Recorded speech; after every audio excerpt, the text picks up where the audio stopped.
get the South and band. Charges on the beat. Not just a stalwart, but I'm in charge of inter-party affairs of the Unity Party, so I'm responsible to make sure that all of our Unity Party Alliance members are covered under this arrangement. When you are confirmed, the code of conduct at your level, you should not be involved with party management. When you resign, Yes, that is something that can be considered, but again, it has to come after confirmation. that's it. Should you be considered? That is something that can be considered. You have no obligation to do it. That's by consideration. It is amended. You want to convince me that you will do it? Yes, once we review the laws and they are that clear without any It is as clear as in part 5.8. It says, at your level, you should not be in political party management. Senator, as I confirmed during my introduction, we are committed to upholding the different rules and laws of this country, and where explicitly provided by law, we are committed to ensuring that we live by those laws that are provided. Thank you for answering my question.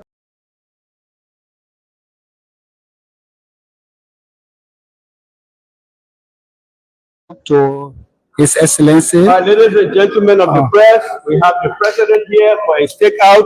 We have 3 questions. You said the first is from ELBC? Yes. Shoot. So welcome, Mr. President. You just attended the U.S. Africa Business Summit. Can you tell us what Liberians are expected to get as benefits from the just ended summit? Summit was about investment. It was a business summit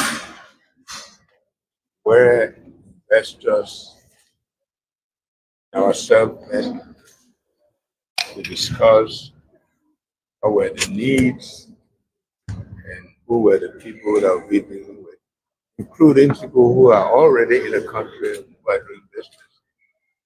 But before that, there was the MCC meeting. The MCC is about good governance, how you manage the country, what are the things you're supposed to do, the people. When you do them well, then the American have put into place for the program that George Bush launched many years ago. I think it's a very good program. It all says, what are you doing for your country and your people, and how well are you doing? Very stringent ratings. You do well, you are rewarded. So that came first, and after that, the investment forum. Investment forum is to attract people in the country, resources to invest in our country.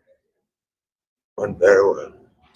Okay, the second question from Ku. Yes, Okay. Mr. President, my name is Daniel Ku, and we just arrived in Liberia.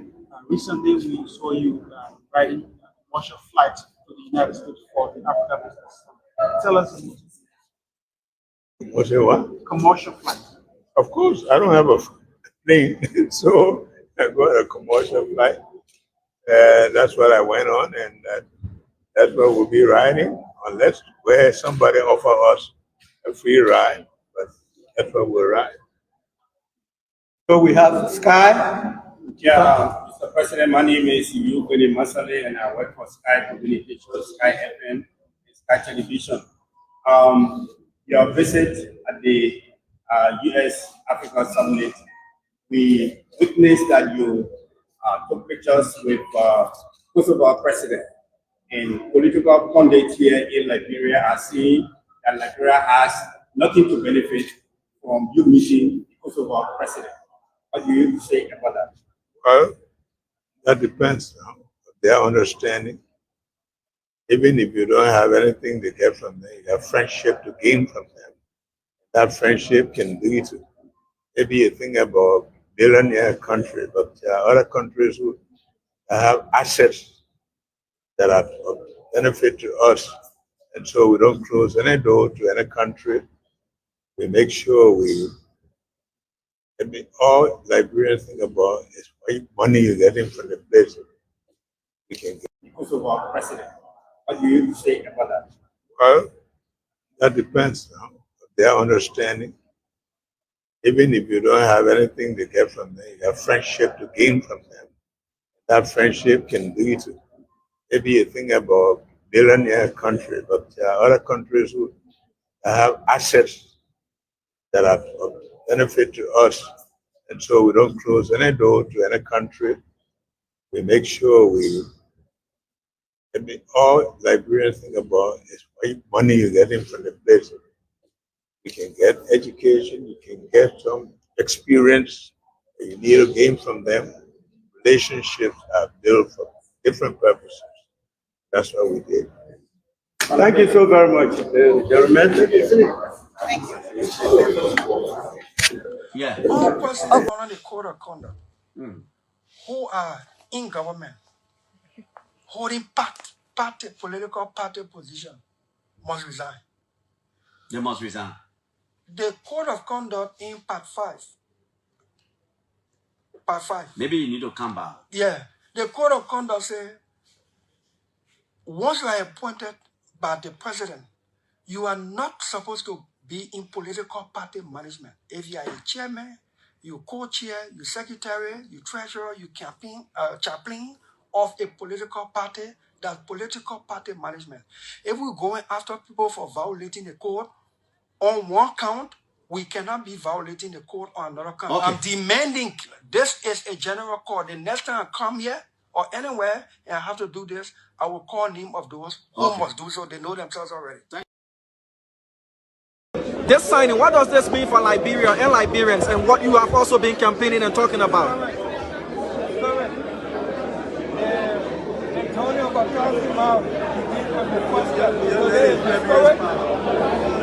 and it's a turning point in our country's history, the beginning of the end of the culture of freedom in our country. Thank you. The speaker is here. Honorable Speaker, the media, sir, you presided over the resolution being signed in the House of Representatives, and today you're here.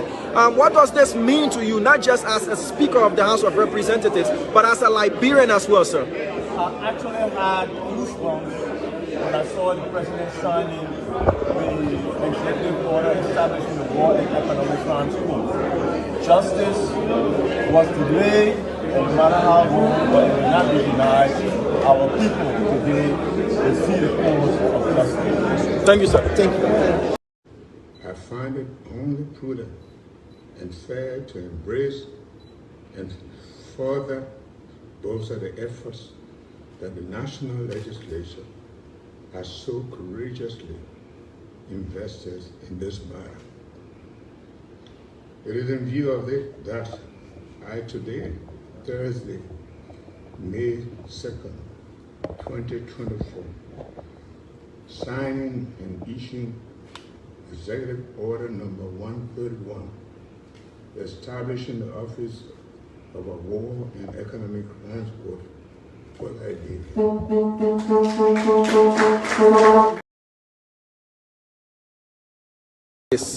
Of the War and Economic Crimes Court after the legislature signed the joint resolution. There you have the president about to sign, flanked by the pro temp and the speaker.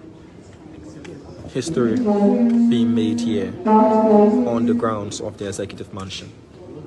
And the culture of impunity, aid in reconciliation, signature touches the paper. President Boakai signs. Not to dwell on the events of our ugly past, but rather bring justice to those who've been hurt over the years. This has been a clarion call from Liberians home and abroad, calling for an end to the culture of impunity. With each pen a stroke. That is the third pen. The fourth pen. There goes the fifth pen. And the sixth and final pen. President Boakai. takes his signature. With a little smile on his face, a sigh of relief as well, and he keeps the safe pen. There you have it. The weather outside has changed dramatically from sunny to cloudy and gloomy. One pen he gave to the Senate pro tempore. The speaker, one pen also gave unto the speaker, one pen to the civil society, one pen to the students' representation, one pen, and then one more pen is left in the hand of the president. May 2nd, 2024, and another pen given to the Minister of State, the president. Cheers and applause from Your generation! Your generation! Again, the consequence of what you did. You will suffer, Lucas! You will suffer! And the other church and lawyer, and the church and lawyer that got you as well. The children will suffer this thing. The children, so bear the consequence of what you did.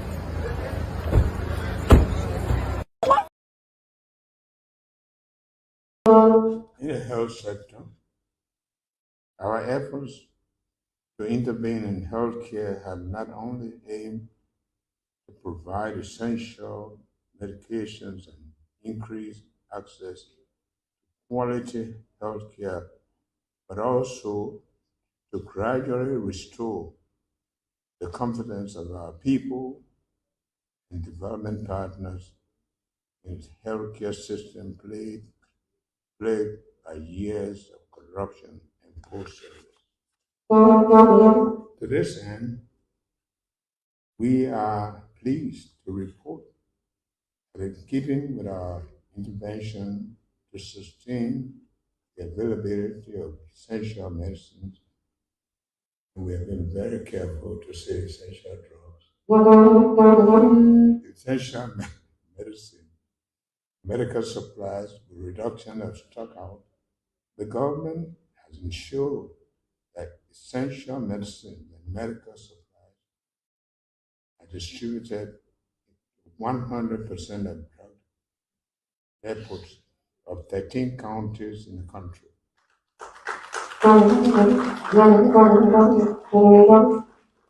The last mile distributions to Montserrat and Malgibi counties having been achieved 100%. To improve diagnostic capacity, the health centers address critical illness. The government has identified sites to build 4 regional diagnostic centers. The minister will recall one of the things that check out the building looks all right, but fire disaster is occurring everywhere. This is something we have to look at. But this one will be a special one. We hope that we can find what happened so we can put corrective measures in place. And that corrective measure, that has to do with budgetary support, Mr. President? It has to be for you to build a house. Luckily, they were here. What if they were here? We thank God that they were here. Fire is fire. And so, but we thank God at least the life, no life. Not just a stalwart, but I'm in charge of inter-party affairs of the Unity Party, so I'm responsible to make sure that all of our Unity Party Alliance members are covered under this arrangement.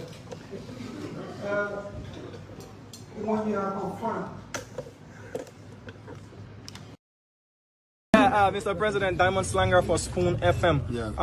The speech caused a lot of uproar in Liberia, especially with the portion that had to do with the war crimes court where you made Liberia's case. What should Liberians expect from that particular portion of the speech? I just stated, I don't understand what you want.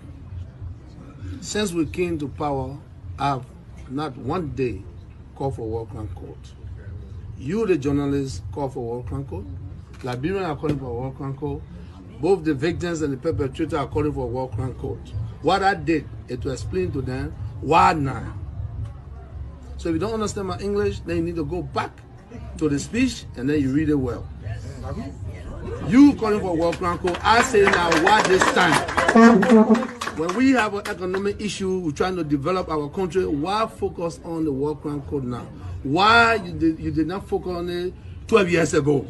And those people that were part of the entire process of what happened to us, they led the 12 years. So what now? Is that what you want? Okay, then we'll send it to the legislature. And then so Liberian can talk about it. I think it's important. I want to give you an opportunity. I want to give you an opportunity to talk about it instead of every day disturbing the peace of this country. So now you have a reason now to go and sit in your Palawa hut, put a process together now so you can sit down. So the perpetrator and the victim can meet. So those that have opinions can come to see what need to be done. So that what I did there. So I open now the forum for you instead of chapter. This signing, what does this mean for Liberia and Liberians and what you have also been campaigning and talking about? And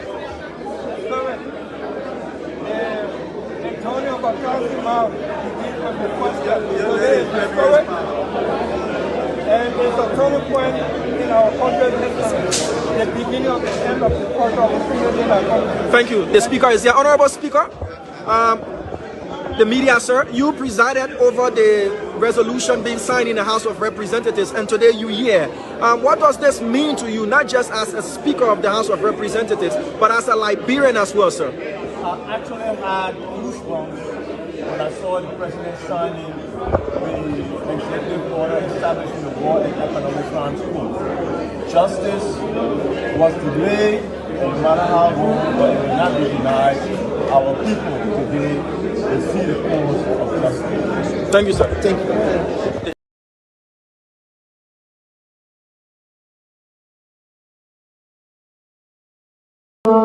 In the health sector, our efforts to intervene in healthcare have not only aimed to provide essential medications and increase access to quality healthcare.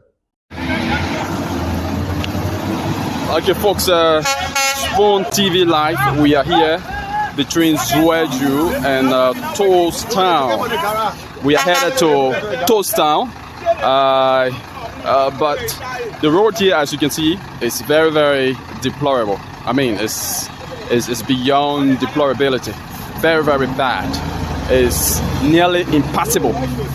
As you can see, the trucks have gotten stuck from both sides of the road, so there's no way for any vehicle from Zueju headed to Nimba to pass through very easily until these trucks can be removed, until they can make their way out of this mud. But that's how bad the road situation here is between Zueju and Town. I don't know how it's going to be like going further. This is just one of the very worst parts of the road.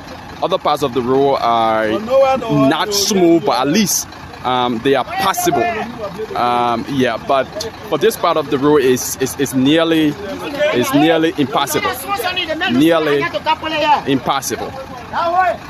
So we are here to see how those guys will remove this truck from this mud, so that we can be able to make our way through. We have smaller vehicle. I do want to believe that a smaller vehicle will pass here more easily than the trucks, but the trucks have blocked both ends, both sides of the road, so to speak. All right, but this just speaks to the lack of road connectivity in Liberia. One of the oldest countries in the world, not just in Africa. One of the oldest independent nations in the world, still suffering from bad road network. But we hope that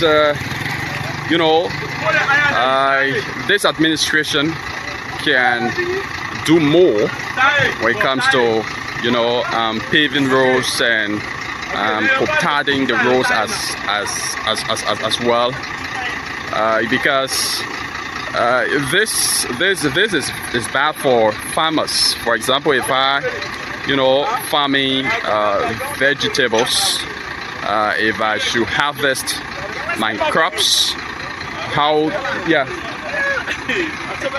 do I move them to Tapeta? How do I move them to Ganta? How do I move them to Monrovia when the road is like this? All right, and vegetables are crops.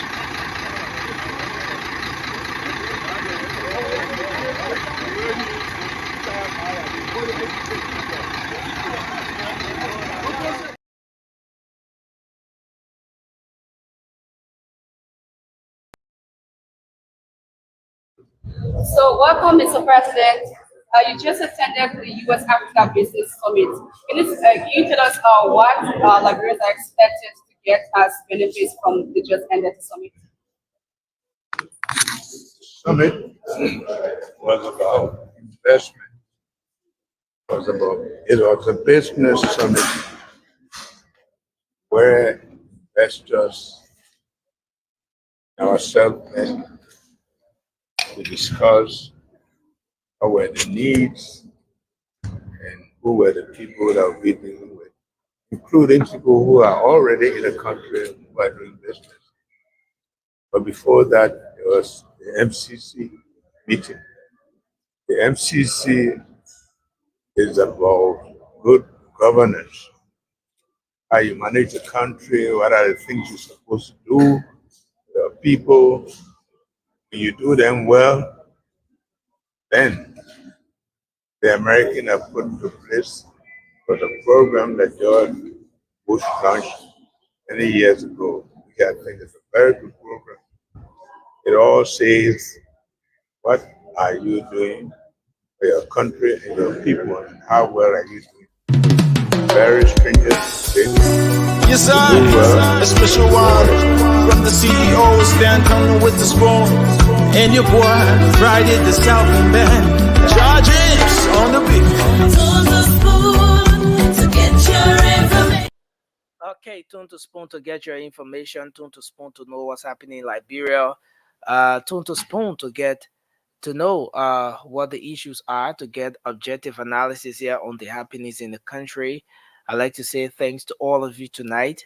Welcome to another edition of the Late Night Show, the Late Night Politics on Spoon. This is where we get to talk about the happenings in the country, bringing you diverse views on those happenings, and we also provide you the opportunity to talk about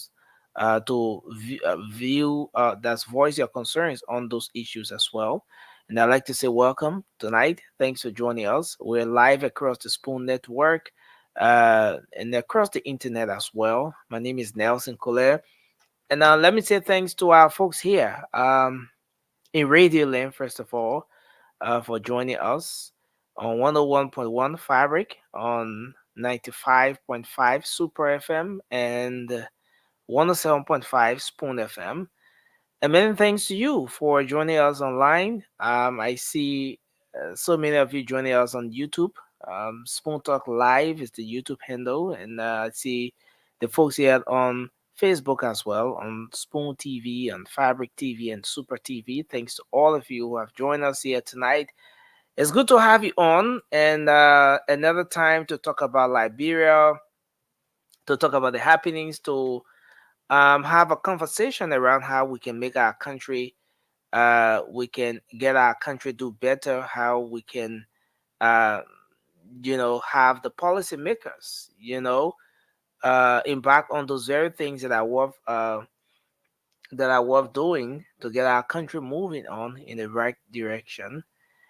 And here, regardless of your political views, you get to have the space to talk about the issues.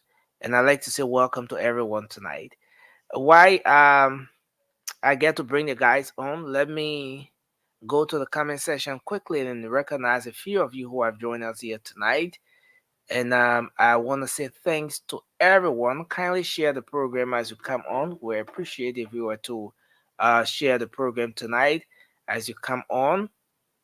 Let me go to the comment section now and see how I can get the rest of the folks coming in. I see Alice Band is joining us from YouTube. Thanks for joining us tonight. We appreciate you. I see one coming. Sendolo is joining us as well from Facebook. Thanks for joining us. One coming. Otaka Otaka is here as well. He says it's watching live. I see one coming again here. I see Abraham Snare say is joining us. Moses Momolu says he's falling from Iowa, the USA.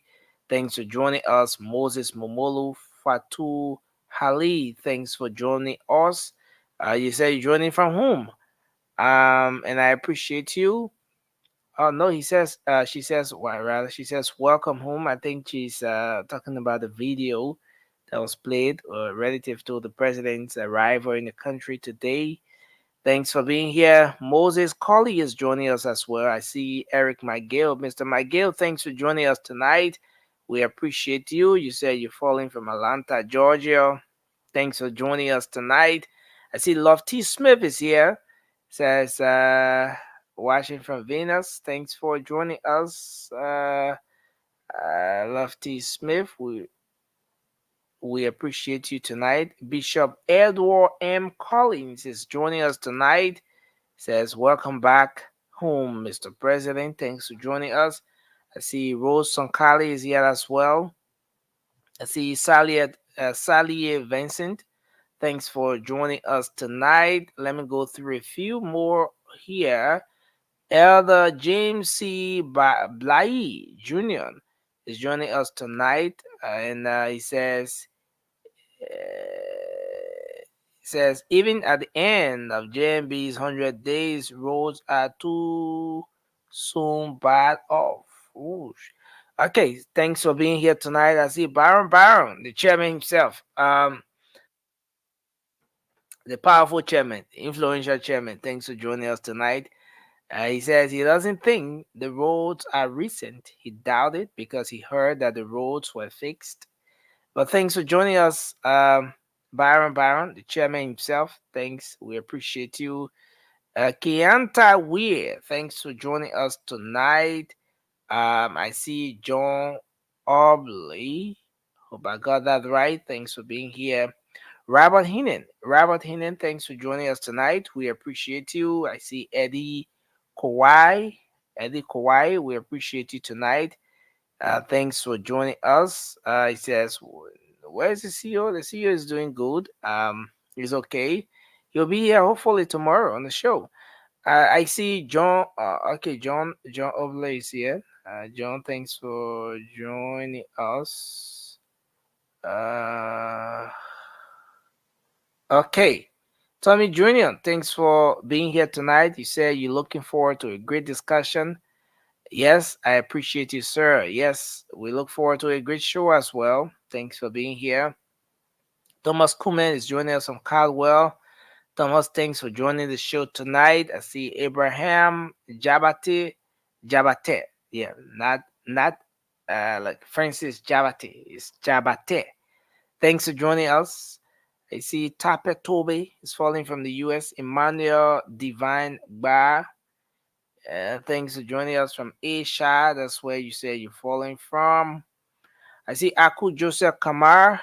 That's Kuroma. Yes. Thanks for joining us from Australia. I see Tape Toby is back. Samuel Saad Johnson is following us from Jacksonville, Florida. Thanks for joining us tonight. And I see so many of you joining us here. Mary Ann Harvey, thanks for coming on. Emmanuel Toms, thanks for joining us tonight. I see Banks is joining from Cuba. Yes, thanks for joining us tonight. Let me just go through a few more, then we move on. I see Lanan is joining us. I See Sam Gikor is here as well. Moses Colley Jr., Darius Colley. You are following. Darius following from Maryland. And I see Armstrong Benda is following from Kakata, Margibi County. Armstrong, thanks for joining us tonight. We appreciate you. I see Arthur Kati Sunyon is joining us tonight. Maruba Kamano, thanks for being here tonight. And of course, I see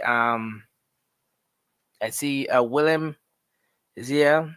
Emmanuel Nathaniel Hill is joining us.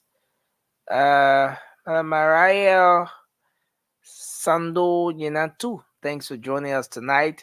We appreciate you. Thanks, man, for joining us from New York. See, Armstrong Benda from Kakata, Margibi County. I think I said your name. So I see Collie. Yes, Collie Pato is here. Moses Endo, and I see Abu S. Kamara. Abu Kamara says he's joining us from rehab tonight. Thanks for joining us, Abu. We appreciate every single person here tonight for joining us. It's going to be a great conversation, and we're going to be here for the next 1 hour or so, and then we call it a day. But again, I want to welcome everyone, and it's indeed a good thing being here tonight, and of course, a lot to talk about. So many things happening in the country that we can go on and on talking about.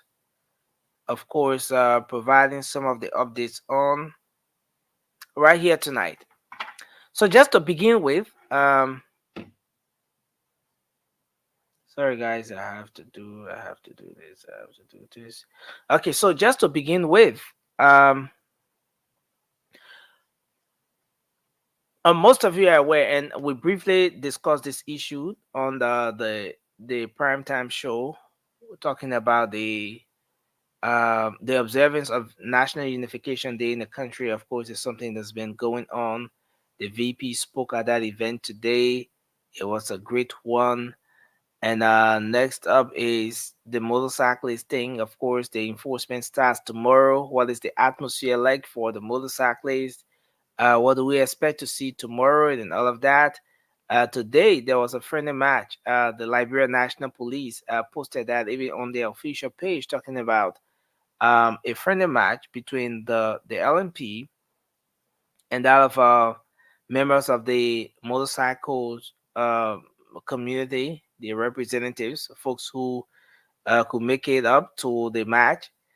And this is all happening ahead of the actual enforcement. Usually, when these enforcements are rolled out, it turns out to be a tough process. So, when you have the motorcyclists, and the police go into a friendly match ahead of such an enforcement, then it tells you that something is happening, either positive, yes, most likely, because um, it's a kind of ice breaking moment, right? Where you want to see that the enforcers, those guys who are going to be affected by this action, get to interact with the enforcers. To some extent, they try to break the tension ahead of the actual activity. It was a very good one today, and so this is what we look up to now. Of course, it's going to be coming up tomorrow. It's going to be happening tomorrow. Now, the next thing is that the president returned to the country today. President Baraka returned to Liberia. He's been away on this trip. A lot was being said about why the president had to carry the number of people he carried. Of course, from the onset, the preliminary listing that came up, it had a little over 20 persons on it. And then when an official listing came on the e-mansion, it had 9 persons. And of course, the president, along with those officials, went on the trip. They came back. He made a brief comment today upon his arrival in the country. That's something we'll talk about. And interestingly, the president made it clear. The president was very clear in that brief interview at the airport today that he is more concerned. The trip was more concentrated on providing opportunity for Liberia, connecting Liberia with the rest of the world, and then providing the opportunity where folks out there, people who have the connections, people who have the ability to invest in the country in some key sectors, can be able to come and invest. And he spoke of how he got to the country. There was this concern about, the trip is going to be cost intensive. And in fact, why should we spend X amount of dollars on the trip? Why shouldn't the government concentrate on spending that money somewhere else instead of just spending it on the trip? Well, the president came on a commercial flight, and he was very proud to say that. He said, I came on a commercial flight, and I'm glad that I did so. And I will be willing to do that anytime, any day. Once I don't have a private flight, unless in the case where someone gives me a ride, someone decides to drop me off, like in the case of the vice president, in the case of the vice president, right, when he was on his way to, was it Morocco or so, when he was dragged by his friend from Ghana, and and all of that. But the president said he feels very free. He's feel good, even on a commercial flight, and that's how simple he wants it to be. Well, and then he spoke about the visit, and what Liberia stands to benefit. He spoke briefly on that. At some point, we'll bring that clip again, so you get to hear from the president himself. The photo with the president of Kosovo, and the controversies that have been surrounding this issue as to why should the president in the first place be so much involved with a country like Kosovo that has not too much to offer to Liberia. And the president's response was that it is not always about what you can get from a particular country or what that country has to offer you as in dollars and cents, but it's also about building connections with people. He believes that it's more important. It's not just always about getting from people, but um, having that connection with those countries. They might not have the dollars to give you, but there are other means by which even Liberia can benefit, be it through educational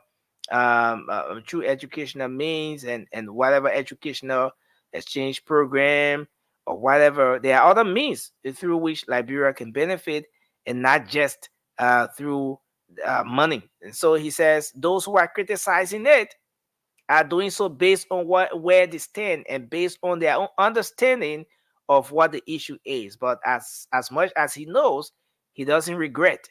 He doesn't regret ever having a very friendly conversation, a fruitful discussion with the president of Kosovo. And so a lot was being said, and we're going to dive into the issues here tonight. So I'd like to say welcome. Thanks to all of you. Thanks for joining us on the show tonight. Let me bring Bila Swari on. I see Bila is said, okay, no, we lost him. Let's see if we can get him to come on. Okay. I think he's having some issues with his connection. We're going to bring him on at some point. We are going to bring him on. So let's see if we can do this. Okay. So Peter, welcome to the show. It's good to have you on tonight. Thank you, Nelson. It's good to be back on the Late Night Politics Show. I'm glad that we back here to discuss Liberia. And there's a lot, like you have been following the show, you've been highlighting some of the business issue. It is important that we always be here to safely discuss the issue in the interest of our country. And thank you for having me here tonight. Okay. It's a good thing that we're indeed here to talk about these issues. Now, the Liberia, the LDA, the Drugs Enforcement Agency, made some arrest of narcotic substances in the country, and they've been talking about that as well. Okay. And they were successful in arresting an alleged trafficker by the name of Miss Gertrude Bangura, a female who, according to reports, has been operating in the Burraville area as a trafficker. And so, as part of their regular tip off they will have and search and seizure and all of the regular stuff they would do to clamp down on this issue of illicit drugs in the country, they were able to make that arrest. And not just arresting her, but they were able to arrest a huge quantity of drugs value at 1 million Liberian dollars. Wow. So they successfully made the arrest, and they're gonna take on from there. More investigation is going on with respect to this issue. But I think it speaks to how serious this issue of drugs is in Liberia and how much of an attention that needs to be given to this. Just see there somewhere today, I got I think about 3 calls from probably the same people, and they were concerned. They wanted to know where the rehab is. They wanted to know where the rehab is. In fact, there's some relative, and there's so much there's so much concern about. They want to take to the rehab, and you could tell. I could tell from the from the tone that that family was in so much pain, and most times it hurts. You know, it reminds me of, for instance, welcome to the show. It's good to have you on tonight. It reminds me of the post that Representative Musa Hassan Bility made. You remember that post he made some time ago when his son was arrested by the very Drugs Enforcement Agency, the LDEA. And he spoke of how painful it is. How painful it is. But despite being a lawmaker, that his son, as an adult, needed to bear the consequences of his actions, and the law should be the law. Yeah. But at the end of the day, come to think of the number of families who are losing potential, very potential people to this issue of drugs in our country, illicit drugs, narcotic substances. Yeah. And it's increasing by the day. Just the other day, we had a brief interview with some of the guys at the panel building, and they were talking about how they got involved. And some of the stories you listen to some of the stories, it's not far from what people say, what you hear from young people every now and then, the stories are not far. And you listen to those guys, who they were before that lifestyle, before getting involved with drugs, and who they are now. All they can ever say is how much they regret the action. But when it comes to getting away from it, is a serious issue. Getting away from it is a serious issue. Maybe because of addiction, and it's a whole process as to how they get to recover. The recovery process is a tedious one. But again, this is where we are. The LDA again has made additional arrests, and they confiscated a huge quantity of drugs again. But I mean, let's hear your opinion, and then you can weigh in your thoughts on this issue as we move on. So let's start with you, Yeah, Bila, and then we're gonna move to Francis. yeah, thank you, Nelson. Hi to Francis, and welcome for being here.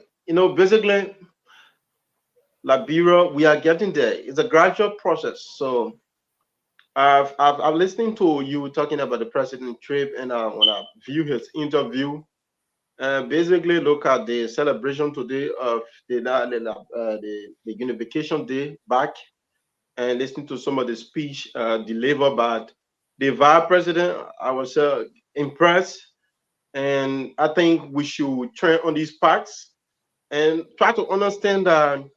When I listen to the vice president, he said government officials, people in government, uh, people who are not supported by them, and people from the part of the Unity Party or serving in government should understand that they are Liberian, and they should accept all of the basic criticism. It is not because they don't like them as a government, but it's because they want to strengthen the governing process. And that is part of democracy. I was impressed. And I think people should train on these parts when you believe in the leaders. When he makes some of these statements, you should understand that it is not always about how you just look at issues, but you should always go beyond to analyze issue like I mean, it is not about how I see it from the Liberian narrative. So I was impressed about that speech, and there's a lot some of the cultural tube that I saw business politics. It was a very unique program. There are other mode. Maybe I think we could discuss after, but that is what on my mind for now. Okay. So Vasco, welcome to the show. But let's hear from Francis. Francis, what's on your mind quickly? Yeah, good morning, good evening, good afternoon, wherever you are. It's good to be here. Yeah, I mean, what's on my mind is nothing much, because I know you already lay out the talking points for tonight. So I'm eager to get into it. But it's just good to be here. We all love our country. Sometimes things get heated based on the topic and stuff like that. But we all, I believe, 100% wholeheartedly, everybody that comes out to talk about Liberia, we just have our own way of putting our points forth. But I believe we all want to see Liberia successful. We want to see Liberia prosper. So, yeah, that's what we come here to do. And sometimes they get ugly, but in the end, we all love our country so much. I mean, sitting outside here, right? When you get outside Liberia, and you go into some communities, and you see how people treat each other. But when we get together, especially now that summertime coming in on the East Coast area, the soccer field, the cookout, everything, my man. Somebody you don't see, say nothing who town. Sometimes just go to the soccer field, somebody will tap your shoulder when you look at somebody you haven't seen for a long time. The celebration just everywhere, So, I mean, it feels good, when you're outside of Liberia and you see a fellow Liberian, it feels good. And we all can sit down and talk about, back in the day or back home, how things going, what we did growing up. It'd be very interesting. Some of our American or white friends that be with us, they kind of confused. And some of them that can understand what we're talking about, you can see that kind of jealousy in them, right? Because of our cultural heritage, how rich our culture is. And for outside the West, most people they don't have that kind of tradition. So it feels good, man. So I'm very happy about every night coming on here, talking about our country. Well, we all love our country, man. We all love our country. So we'll do everything we can to make it a better place for our future generation. Thank you. Thank you. Vasco, you want to come in quickly? What's on your mind? Yeah, thank you. Let me say hi to everyone that watching all by the means of the social media and those that are on in with Radio Land. I want to say welcome, and we are here to discuss about our country, how we see things, and how we feel that things should be. So what is on my mind, Nelson, is I witnessed something at the Rebel International Airport, and I'm I mean, for me, I'm afraid to come to Liberia because I'm one of those who sat on social media and said a lot of things about the president right now during the campaign period. So I'm afraid because I saw a gentleman coming to his country after many years. And when he got at the airport, I saw the DEA boss and I saw some police officers harassing this man, saying that the man came into the country with drugs. The man was searched right outside in front of everybody, and they couldn't find anything with him. And now they wanted to take his bag to carry in. And he was telling them, you already checked my bag. There is nothing. How can you take my bag in case you guys go and put something in my bag? And I felt so embarrassed. I said, wow. I saw the DEA boss with his phone recording this man. Recording the man. And after they took the man slept in prison. The man slept in prison. And they free him the next day. I mean, this is bad. Seriously. This is bad. That's a good one. But I like to know the source of the information. Was it a video you watched? Yeah, Nelson. And the full details of these kinds of things are very important because Vasco, you know that the LDEA most times will operate on information. The informants, they are informants. Those people will give them tip off. Okay, this, that, X, Y, and Z is happening. As so person is on X, Y, Z flight. This and that is happening. I don't want to go into, but they gave them tip off. That's how you saw even the 100 million drug cartel we're always talking about. That's how those people get those information. They're not superhumans, but they have people who will trust them with information. And then when those information are given to them, they will have to act upon it professionally and see as to how true the information is. So there comes a time when I think we will have to give those people a time, a chance, a space to do their work. Because I want to believe that no single person, no officer will just look at somebody and just say, oh, my man, come here, you get drugs on you. Come to think about the hundreds of people who pass through the streets every day without being questioned, without being quizzed, without being, So at the end of the day, yes, again, let me conclude. There are times where people will be in the wrong, right? There are times where people will be in errors and so forth. But I just want us to look at it from this perspective as well, because yeah, Nelson. You know why? You see, look, that is an international airport. Yeah. When you see images coming from your country airport in that form and manner, we all live here. Nelson, This fellow traveled from all the way to the Arab Emirates. Do you know the fellow? Can I know you the fellow was going live on Facebook. yeah, maybe we could have the guy on or whatever. I need to But send you the again, video. I was sending a yeah. video.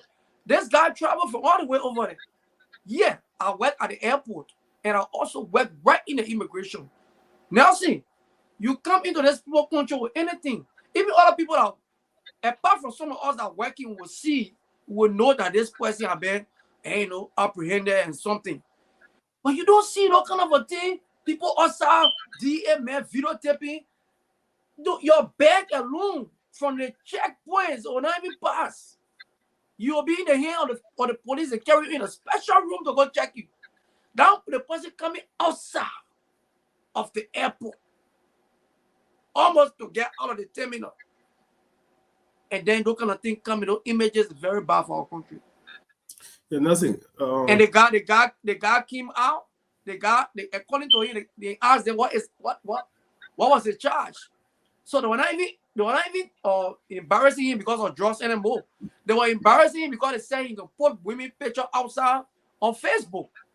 And so those are different stories coming up, on that. But again, I appreciate that point you just made. Francis, you wanted to come in quickly? Yeah. Sometimes, I mean, we can just let everything just go unchecked. You see, that's the problem. I was just trying to start on a positive note when I talk about the beauty of our country, our culture. But Vasco, man, you can't just come here and just try to politicize everything. No. I'll let you talk. Let me just make my point. Go ahead. Because even in the great United States and around the world, the law enforcement officer get misleading information sometimes and they act on it. Sometimes, God forbid, unfortunately, it results into sometimes death in the Western world. Nobody tried to embarrass anybody. When he started speaking about, a friend to go to our country, there are thousands of people that go to Rawa International Airport every day. Who come in saying they targeted me because I spoke against CDC or I spoke against Unity Party? But some a private citizen that went home, and yes, probably his civil rights were violated, and which of course he can sue for, or he can press charges, whatever the case may be, whatever he sees fit, he has the right to do that. But don't come and telling the world that if you spoke against Joseph Parker and Julie Campita, or you spoke against George Weah, or you spoke against Tawan Gonglo, you should be afraid to go to Liberia because they will arrest you. You should not do that on this platform. We should not allow that because that's not what it is. Don't sit there and lie. Say, no. At one point you say you know the guy, or the other point, I saw the video, or the for Arab Emirates. You don't do that with our country. Our country has its own bad image, but I'm not sitting and let you come and just spew any kind of hate on this platform. Talk about the country. Guys, we have to move on. Be factual, man. Don't have put politics in everything. Let's see, we gotta make a correction over there. I said what I saw at the airport, it made me afraid to go back because I was one of those on the social media. Nobody get time for you. I didn't say when I go back, I'm telling you, for what I saw yesterday, making me afraid. I have my right. Let me progress, man. And it's important. Vasco, like any other Nigerians, nobody get time for you. Only you get until you popular man. People care for you. But again, we have to move on. It's let's just send a video to your messenger. Yeah. So at the end of the day, we have this serious issue with drugs, a serious fight that we have to undertake as a country, as a people. Now, it has gotten to a point where every single family is concerned. You look out in the streets every day. A very good number of young people, individuals who could be working and meaningfully contributing to the growth of the society, are in the streets. They are languishing in the ghettos. They are at the dump sites. They spend the rest of their day either doing something that is very, very unproductive. And families are in worry.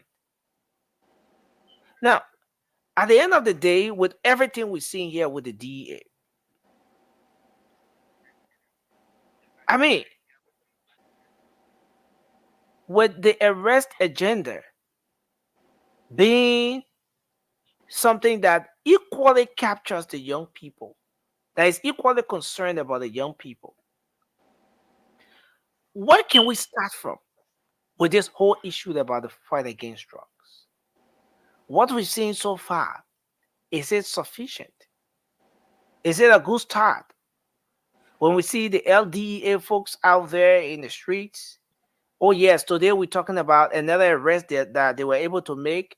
They confiscated a huge quantity of drugs, but is that enough? Is there anything we can add or subtract to this thing? I mean, to what extent do we need to take this whole thing about the fight against drugs seriously? We saw the president went and did his drug test. Few other officials of government did their drug test. After that, what's next? After the drug test, what significant impact or improvement have we seen when it comes to the fight against drugs in the country? Now, let's start the conversation from here. Let's hear from you, Bila. Then we're going to go to Vasco and Francis. Well, thank you Let's very much. For me, 1 minute, 30 seconds, Bila.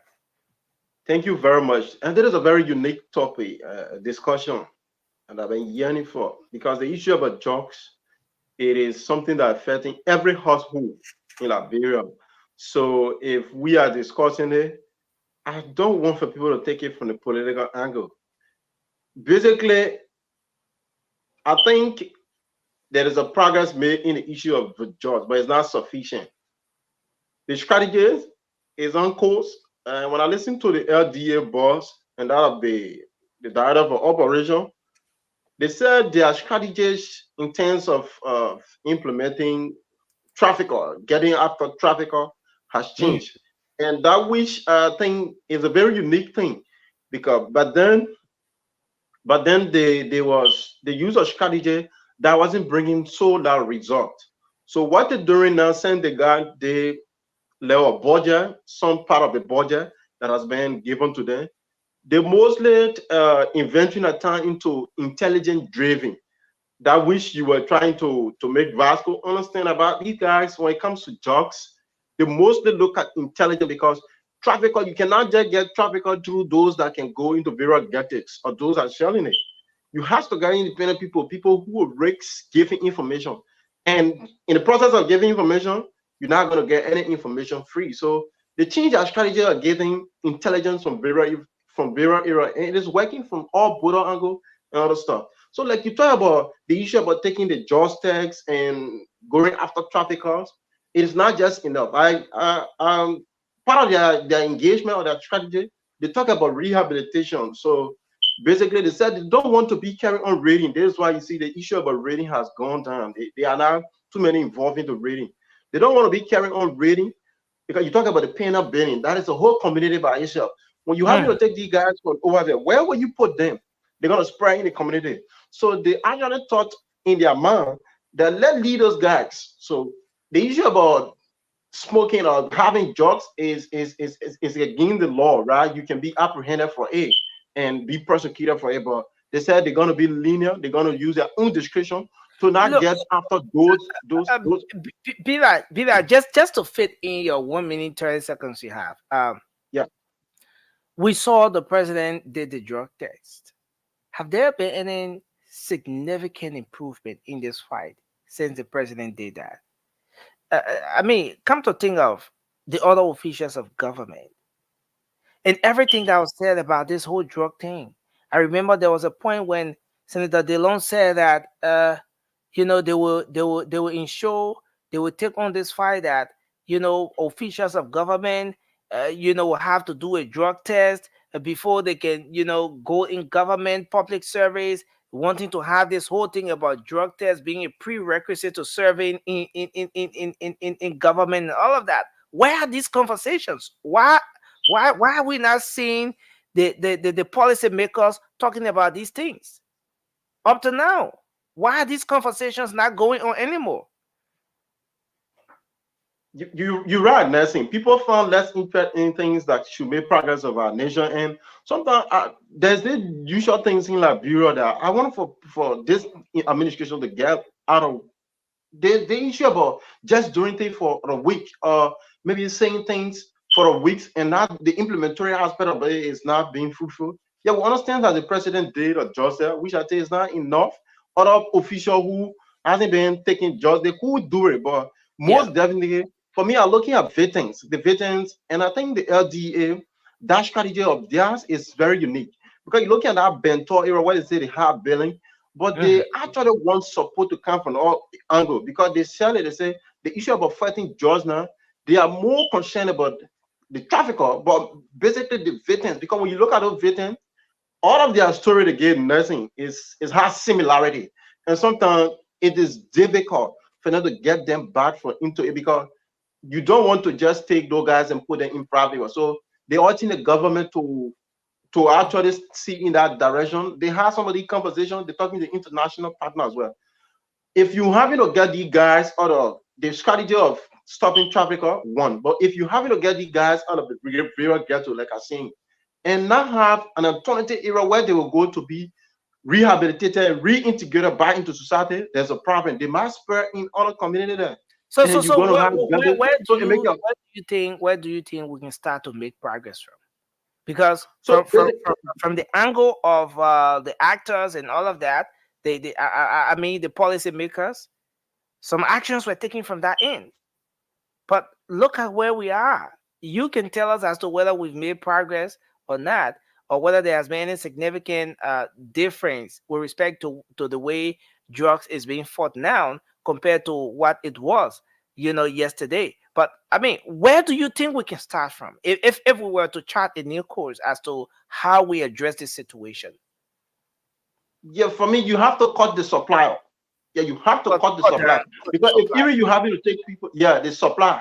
If even you having to take people from the ghetto, or from the ghetto to go and rehabilitate them, there's other society that might be affected by drugs. So the issue about supply, you have to cut it, because there's an example Senator Dillon gave. He said when you have a reservoir wherein the water is coming up, if you do not stop that water from coming down to get the one on the floor swept, and there's a problem, because that water will keep coming. So you have to cut the supply that is coming in the country, so as to get into rehabilitating aspect. But all these basic two things are very important. Yeah. Thank you, Peter. So thank you. Yeah, Vasco, go ahead. Let's hear your take on this issue. Yeah, thank you, Nelson. When I actually listen to people talking about the issue of drugs in our country, can this government, pull the trigger and see to it that the drugs issue in our country come to an end? I laugh, because there will be nothing. Like I said yesterday, all the policy that these people came our way, everything failed. What these people said, the first thing they said, all government officials should go and do the drug test. How many persons have you seen doing the drug test? So a serious government, when you come up with policy, that policy have to be implemented. Then the other people that are around will say, yeah, these people serious with what they're trying to do. But we didn't see anything like that. And we're seeing the DA acting like, oh, this and that. No, nothing. In Liberia, the reason why it will be difficult for the issue of drugs to just go away? Because the security, the people that you have to go out there and fight the issue of drugs, these are the people that allow the drugs to come into the country. And it's simple. How much do you pay one DA man? And if one drugs person can look at a DA man and say, man, you're holding 10,000 US, let my consignment pass, you think they will refuse it? So this is the issue. Until if we were serious to fight drugs in Liberia, the DEA can be one of the people that we pay good amount of money so that they can curtail the bravery. And I always told you people, ask anybody who traveled to Lofa, from Guinea or Sierra Leone to Liberia. Sometimes you get more than 20, 15 different entry points. And some of those entry points, you go there, you don't see nobody. You can just jump all water like they in Liberia. The Mahuntan Zolobo. Somebody can come to Guinea, they just jump all water, they enter Mantan Zolobo. They come with their drugs and put it in a car and move up. So these are the things that we need to. If you cannot have good security to go out there to fight it, you don't pay them good sum of money.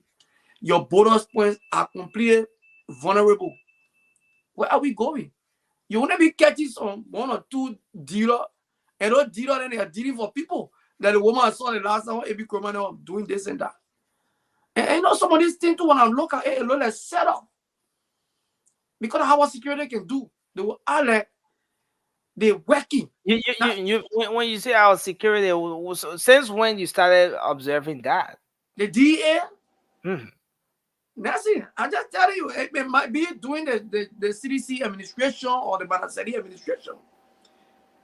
Whenever these people start, they will add that they're working. And some of the things that you're looking at on Facebook, it's just like a movie show set up. Oh yeah, they're working. So at the end of the day, yeah, families are being destroyed.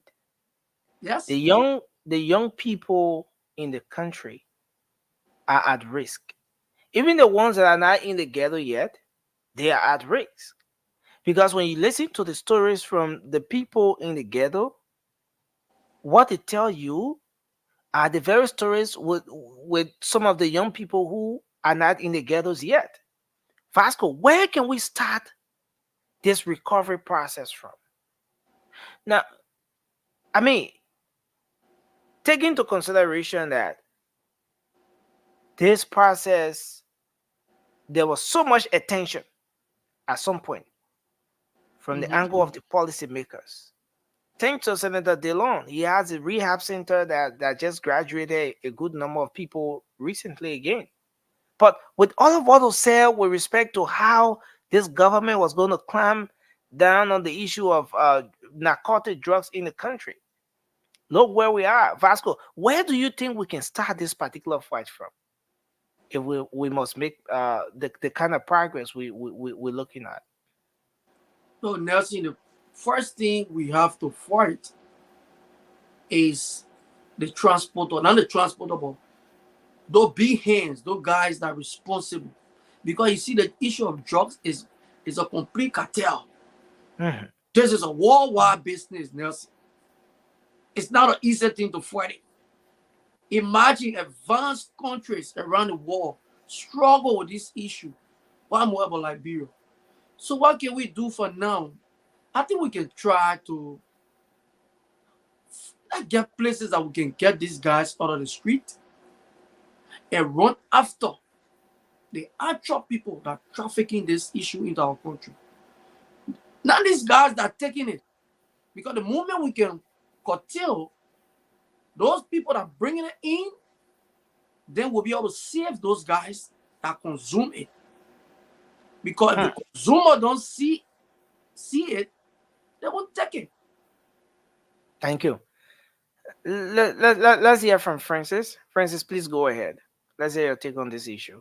Yeah, you asked the question about what can we do to, about the drug situation in our country and stuff. The first thing our brother jump to is the politics. The president policy, this, that, and the other. Government cities will never see power in our country again. Because these guys, the guys are in chat room with George Weah, our former president. Let me tell you now. And we'll not be joking about it. This man is in chat room with the former president of Liberia. So I want to imagine what they discuss. Imagine what they discuss. I'll just leave it at that. But let me address the issue, because this is about Liberia. It's not about Joseph Parker, President Weah, or Eddie Johnson Sirleaf. The problem with our country is the lack of opportunity. They say that I don't mind the devil's workshop. Our people are suffering. In the Great United States, people get hooked on narcotics, on painkillers when they have some accident or they have major surgery and things like that, and they be taking this medication, oxycodone, Percocet for pain, and then they get addicted to it, and then they graduate to heroin, other things like that. But Liberia, none of that stuff causes them to get hooked on drugs. It's the poverty. Poverty is causing people to get hooked on drugs.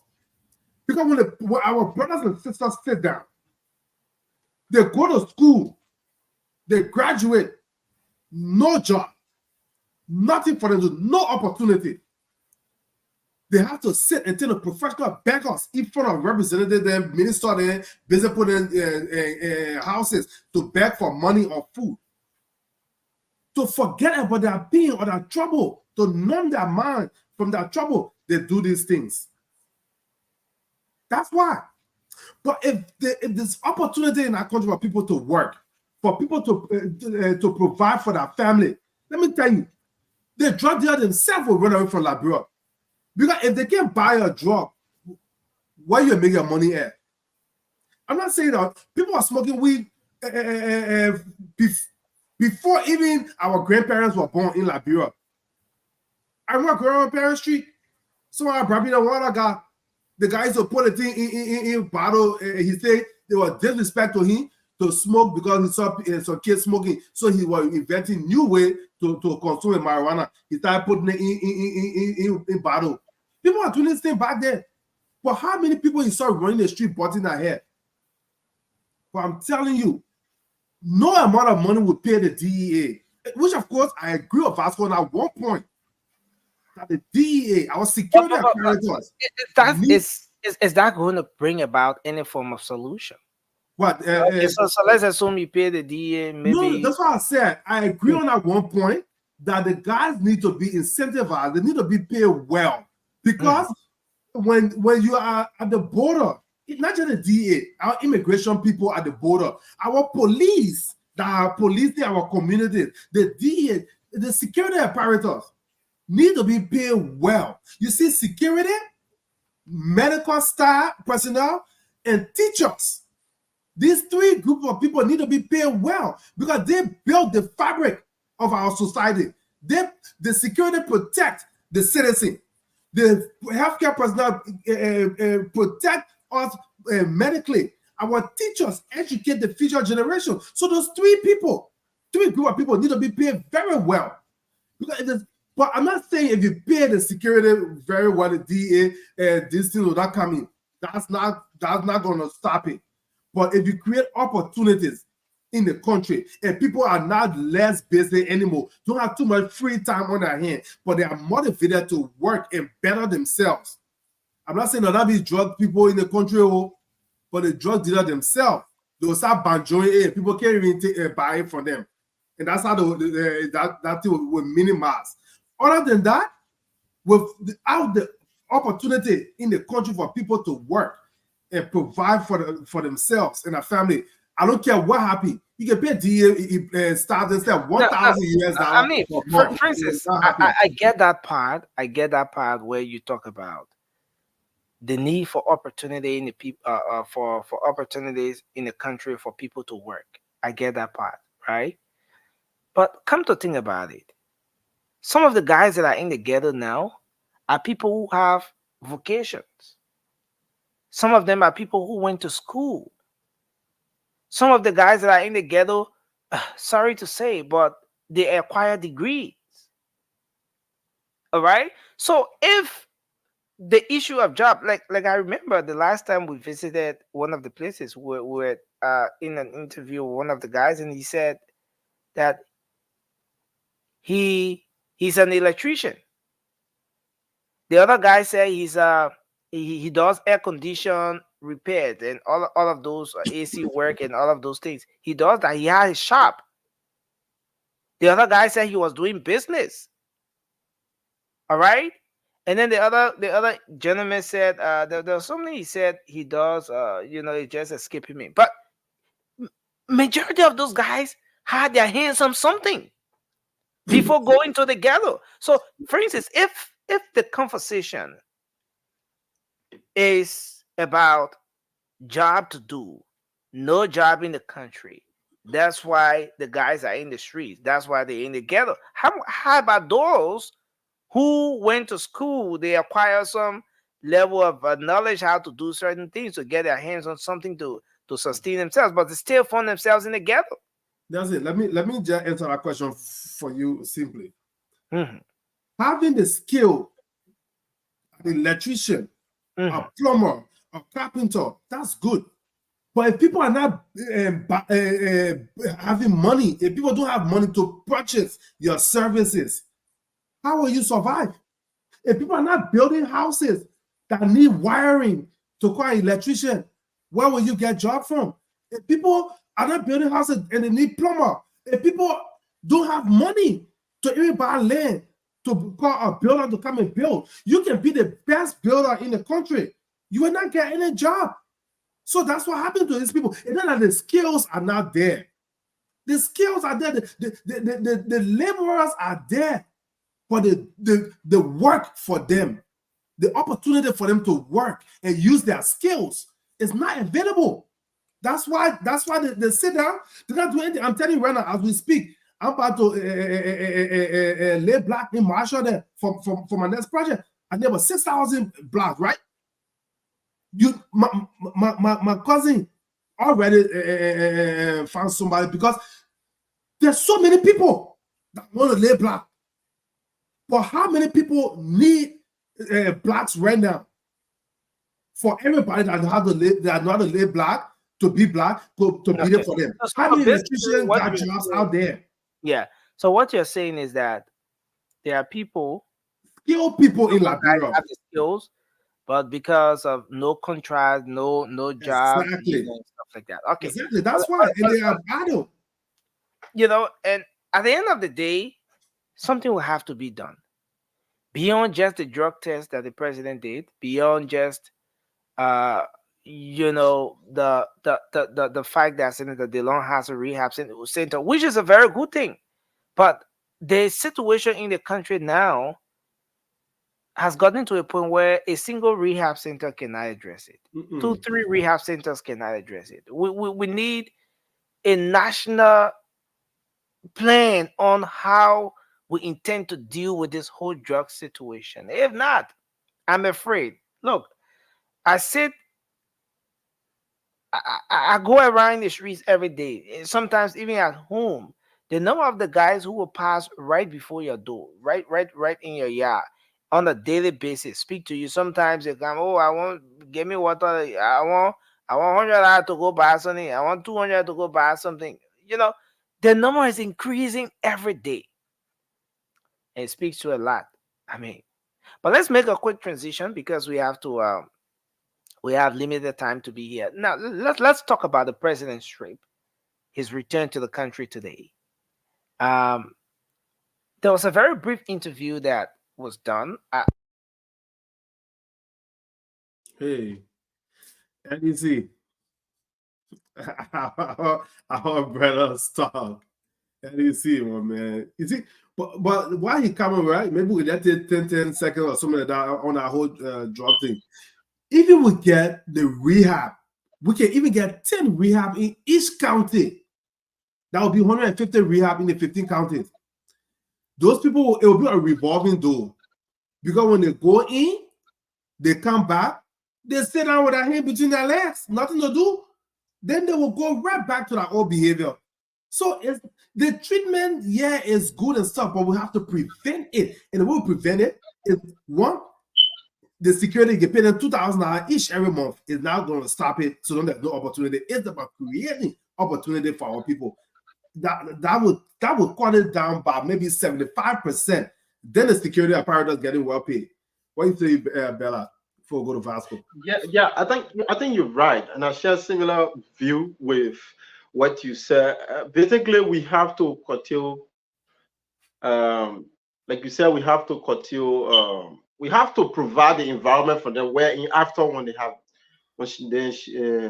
you take them from rehabilitation, they must get something doing, because the issue about coming from the rehabilitation and maintaining that status, it is a problem. Because when I listen to two other victims, they were victims.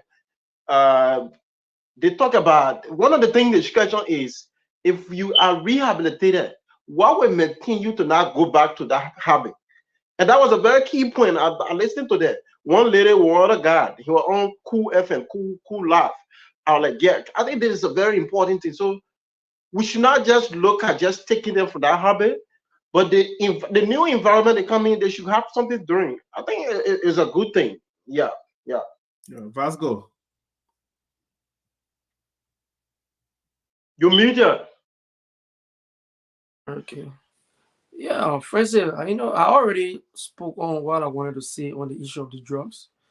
So I will just stop here and we'll have another discussion. We can go through it. Oh, yeah, we're just killing time until Nelson comes and stuff like that. So if you don't have anything else on it, then I mean, if there's something else you want to lay emphasis on until Nelson comes back with the next talking point, Yeah, we can jump on it. I know Nelson was trying to get to it, but I mean, today I was disappointed when they. But I also, if it's about the president return, because Nelson probably has a premise that he want to lay for that topic, so we should just avoid that or the Nelson bring it up. But anything, I'm pretty sure that's something. Let me speak to something today that I saw, right? And we discussed it. We were talking about it today. Today is Unification Day. And I mean, I didn't follow the program because I know the country is heavily divided since the election and some of the treatment that is taking place. And when it comes to a certain group of people in the country, today there was a program organized and the former president, there was a certificate that's supposed to be given to him. But on that certificate, the organizer of that program classified the former president as ambassador. So it was disrespectful. And these people continue to show that they don't want this country to be united. They look at one group of people to be people from a different war. They are the best, and they keep showing it. 20 seconds, Vasco. They keep showing it, and it was actually bad today, and that is the reason why the former president never attended that program, and it made everyone else so happy that he never attended the program. Thank you. Because what's happening now with sedition, we classify him as our only president. Thank you, Vasco. Sorry, what say you on the Unification Day thing? Yeah, I don't want to stretch on this too much because I have no good information. So if I just speak on it, I will be speculating because basically you want to look at a few things before you speak on certain issue. The intents of what happened, the way in which they address the former president. Let's say this: nobody would take the issue about that title from President George Marabuya. Whether you like him or not, he is a former president of Liberia. So you cannot take that from him. But for what reason it happened, I don't want to dwell into it because I see this day as a unification day. So to dwell into politicizing, going back and forth with it, I don't want to get into it. Thank you. All right. So for me on this whole thing, our brother Lynn Laporte also just asked a question. So okay, Lynn, I think it's the certificate because what I'm looking at is the Republic of Liberia National Unification Hero Awards 2024 awarded to. So I think it's the certificate because I think it's a certificate on the flyer. So, but for me, if it is flyer, still, right? Let's just be realistic. It doesn't matter if it's flyer or certificate. They should address him as former president. That's the title he has. He will always be there, former president. So whoever did that flyer, they did not do themselves any. The flyer and the certificate, and he was right for not attending. But for our brother to sit there and kind of say that's the reason why he didn't watch it because he knew the country is divided. Where was he when Eugene Nangwe stood up and said that no United Party people were working at government if they were to be elected? It was wrong. Exactly. So, but you did not say anything about it until today, Unification Day. And you should even let it. No. I let you talk before even having to give yourself some credibility. You should have led with that. When Eugene Nangwe said it, that's what you should have said. When Eugene Nangwe said that no United Party people were in our government if we are won the election, that was wrong, and it is wrong now. That's why you should have said. But back to that one, you have no credibility. Because you have to be pushed or directed to before you speak the truth. But I will sit there and tell you first, and when you brought out in the chat room, I also agree with you in the chat room. I will agree with you on this national platform that it was wrong. You can't do that. Even if it was not oversight, that was wrong. And you got to say that when we see the person our president, he's everybody president. You can say he will see the person our president. It doesn't make you any special or give you any elevation by saying that. Because it doesn't matter you like him, you don't like him. He will go down in history as president of the Republic of Liberia, a former president. That's how he should be addressed. That's how we get our own president. That's our president. No, you don't get your president. The Josiah Joker. Josiah Joker now you have as the CSA boss. He was on the public radio and Facebook that George Weah will never be a president. Never. Today, he back in Liberia and he got a job. So it is our right. You think we happy like the way you treating sedition? We're not happy. Can you listen to some radio station and listen to the people calling? Can you listen to when Nelson and guy in the street to interview people? You listen to what the people say? Let me tell you one thing, Vasco. We all hear that stuff. Even out of the country, there were people here that said when President Trump was going to win the election, African Americans, they said they were going to leave the United States and travel and go to a different country. When President Trump won, what happened? And they stay. They stay. People say things. People say things. So you want to know the way they treated with the CDC. Why United Party was out there during the last year? The way they treated with the United Party? Right. How they treated the United Partisan? What do you mean how they treated the United Partisan? What happening now in this time that is so different from what happened last time? Any 7 from the job? Vasco. You see, y'all be running around with that thing that he think. But you understand? Let me explain something to you. You said that we are taking any 7 for that job. Do you understand the gravity of why you did what the last 6 years did? It's one thing for to say all the people suffering, let's create opportunities for them. But you're not already paying the people that are legally on the CSA payroll. But the way you're trying to create a 1 million job or 1.6 million job in your 6 years was not to create physical jobs, but to take 20 people and make them janitor in one building, to take 50 people and make them secretary to the secretary to the secretary, and all that stuff. What are you speaking from? What are you speaking from?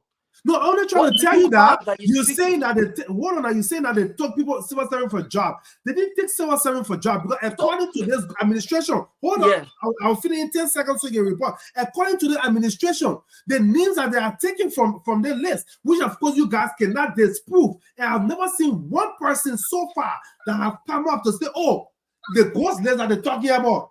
Oh, I went there to identify myself and say, oh, they're loud. They took me for that. Now, one person is your all the people that they're taking for this list are people that have not been sure to work for years, but paychecks have been going out in their names. How is that good for the country? Nelson, you see, you're going to forget. When the CDC came to power, they had a lot of Liberians working. They were never on the civil servant payroll. Some of them were paid by the United Nations. Okay? When the United Nations were leaving the country to go, there's the 2,000 health workers. What did the government do? The government want to tell them, say, yo, go. Why these people are providing services for Liberians? The government ought to absorb these people. We absorb these people. We didn't tell them, say, yo, move from here. Even they had teachers that were not on the payroll. What the government do? The government incorporated them. Some of the people that couldn't be incorporated on the payroll, the government had a special place that were giving them something. These are the same people that started making noise because the government couldn't bring them on the payroll, but were giving them something for the services they were rendering to the country. Brother Vasco, That's what the CDC government did. But that's the problem with our country. Hold on, let me just say something about hold on a second. Lila was the handle bestowed on him today as the occasion. And then it doesn't matter if that peace award they were giving.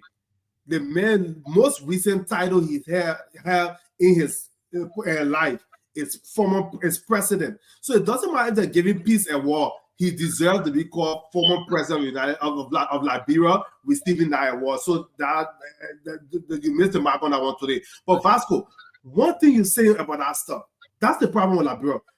Everybody want to sit there and nobody want to make the tough decision, the tough call. You see, United Nations are paying the people. United Nations is not there. Our country budget, our country national budget is a university budget. In other country, in this country here, our country has no money. Our budget is so little. That's why we can't even complete any major project sometimes in 6 years. We can't do anything in 6 years per term. Then you're saying people should continue to be on a payroll where they don't even get paid for 7 months, but they still, but they might pay them for doing what? These people, they're not providing any service. Like they don't even have the job function. They don't have the position to perform a job. How you go, and that's 730 people at the executive marshal. Are you saying, I said they took sweepers out, they took janitors out of their jobs and stuff like that? So are you telling me? But you saw the people. Are you telling me the janitor, there's no janitorial staff at the executive marshal that Joseph Boga Gio cleaning the bathroom there? You didn't see them? That Joseph Boga Gio cleaning the bathroom at the executive marshal? Say you're cleaning that. All the driver, the janitor, that didn't took out a job. Who cleaned the bathroom? Who driving the people there? You took them and you brought your own people. You see? That's what you did. That's what you did. Where the CDC government was taking the money for to pay these people. But you weren't even paying them. Into the government. Where you did pay them frequently to pay WAS fee. Why the CDC government was taking the money for to pay the university fee? And you say no money in the country. That's cool. There's something called misappropriation. You know what I mean? Wow. Misappropriation. So empowering Liberians. That's what you call misappropriation. Vasco, understand something. If you're going to spend our country's money, spend it meaningfully. Let me ask you a question. What's the you see most of our graduates, high school students, graduate. Sometimes when I see the video on social media, I think it's a prank video when they're reading as graduation speeches. I think it's a prank video. I think it's fake video, but these are actual graduates. And you go to the University of Liberia. My former instructor, my former English teacher in 8th grade sent me videos, a picture of Universities of Liberia students sitting on the floor, standing by the window in the Colombo Hall, and they're in classroom. The building, some of them leaking. Look at the University of Liberia campus. Why? For nothing free. If you're going to say people should go to school for free, that's millions of dollars, right? And why can't you take the money and create a better educational environment for the people? And those that can afford at the time, let them go. But create opportunities for parents to be able to send their children to school. We get a lot of pride. You say free school project will come, let's graduate? No, you shouldn't. No, I don't know how you can look at the Liberian system. In this America that I'm in here right now, I got a lot of people here. Some of them yesterday graduated from colleges and university. See them. See some of them. They don't even compose well. So everywhere they have those kind of students. But Liberia got bright minds. Bright minds. And they are out here. There will be idiots everywhere. President of Liberia. In the United States, there are idiots there. I'm not saying they're not idiots, but the people educational system is large. The school system in America is not responsible for the idiots that they have. But the opportunity is not there. And then let me just address SG. UL has been that way since the party 12 years. Nobody talking about blaming it on one party or not. You understand what the argument is? Because some of y'all CDC, you can think no, don't refer to the people like that. Well, I'm not criticizing a particular government. What I'm saying is, don't call it Mercedes and Francis. What I'm saying is, can be your whole day ready, and you'll be calling and you all no, but let me say one thing. I'm not saying anytime it was better, but anything I'm saying, oh, I'll give people free education when the building is dilapidated. What I'm saying is the children should go into school buildings that when they walk in, they are ready to learn. The culture should be such that when the children are planning to go to school, they are not hungry going to school. Okay, or so they choose between going to school or going to start that market. That's what we're talking about here. Don't say come graduate, just open the school door, but then those teachers are teaching your children, right? The free school, like the teacher not even getting paid. So how the teacher will take care of it? How many times you saw the teacher in the street protesting doing the so the people can protest before they say they didn't get paid? No. How many times? Should be like how many times you saw the teachers in the street protesting? And also teacher protest. Even it was the George Rihanna that increased the Universal Liberal instructor's salary. Go and That's check. not true. That's not true. That's not true. How much you are making early time? President, please give me a chance to comment. Yeah, go ahead. You know, we got audience, so when we're talking together, they're not comfortable for that ear, for that hearing. So basically, I think we're having a round-up discussion, but it is important. You should take out your political jargon when you get inside the information. Madam Ellen Johnson said the education system was a mess. The people said, you said the education system was a mess, and you couldn't fight corruption was your higher challenges that you couldn't battle. Let's bring job we are in. And let George do some of the business things that we think that he could handle as a new breed of leader in their mind, that he could do better. When George Weah came as a president, he said, because during the time of George Weah, I was in the University of Labrador when that pronouncement was made. I think I went 2 semesters prior to that pronouncement being made. And it was a political statement. Let's say it was not calculated from no basic administrative angle. That's what constantly teacher used to go slow. You sat on the platform, you say teacher, okay, teacher was not protesting, but teacher was going on go slow. And I don't want to restrict that only to the job we are administrator. It has been happening. But if you come on the platform as Vasco and supported the CDC back then in power, some of those business promises that you made, that you're going to come and change, and you come into power, you make some political statement and not being implemented, that was a problem. And that makes the university, the semester, So the policy that the CDC administration brought forth, it wasn't implemented? It wasn't. It wasn't. Why y'all be on that kind of show? You be talking that kind of thing. We listen to me now. It wasn't. You asked me a question. I don't like it. You feel comfortable talking together. I don't like it. So if you want to flow, you flow. No. But guys, let's have a show. Let's have a coordinator. Francis, thank you. I encountered a little bit of issue from my end, but I don't know where you guys are. I don't know. We're just doing random discussion, waiting for you to come back. Okay. But who's in flight now? So that person there. Yeah, so I want to clear something, because it is very important for the hearing of our people. It is just good that we sit because we support us. We just get certain information because we feel too good. There are many times, semester upon semester, teacher went go slow. A semester it used to be extended to 7 months. Sometimes we don't even take exam on time. Administration can go by the calendar posted or given to us. So that was the university. It was a very unique statement that he made, but the implementary aspect was not fruitful because those guys were not getting what they should have to implement the policies of free tuition. So at the end of the day, you look at operation, you look at personnel care, you look at other basic things that the university were not, able to handle because of that statement. You talk about many things here. I think we should be careful. You talk about people coming on payroll. The job we are let government promise that they're going to employ one person or make an employment of one person in their mind, 1 million person in their mind.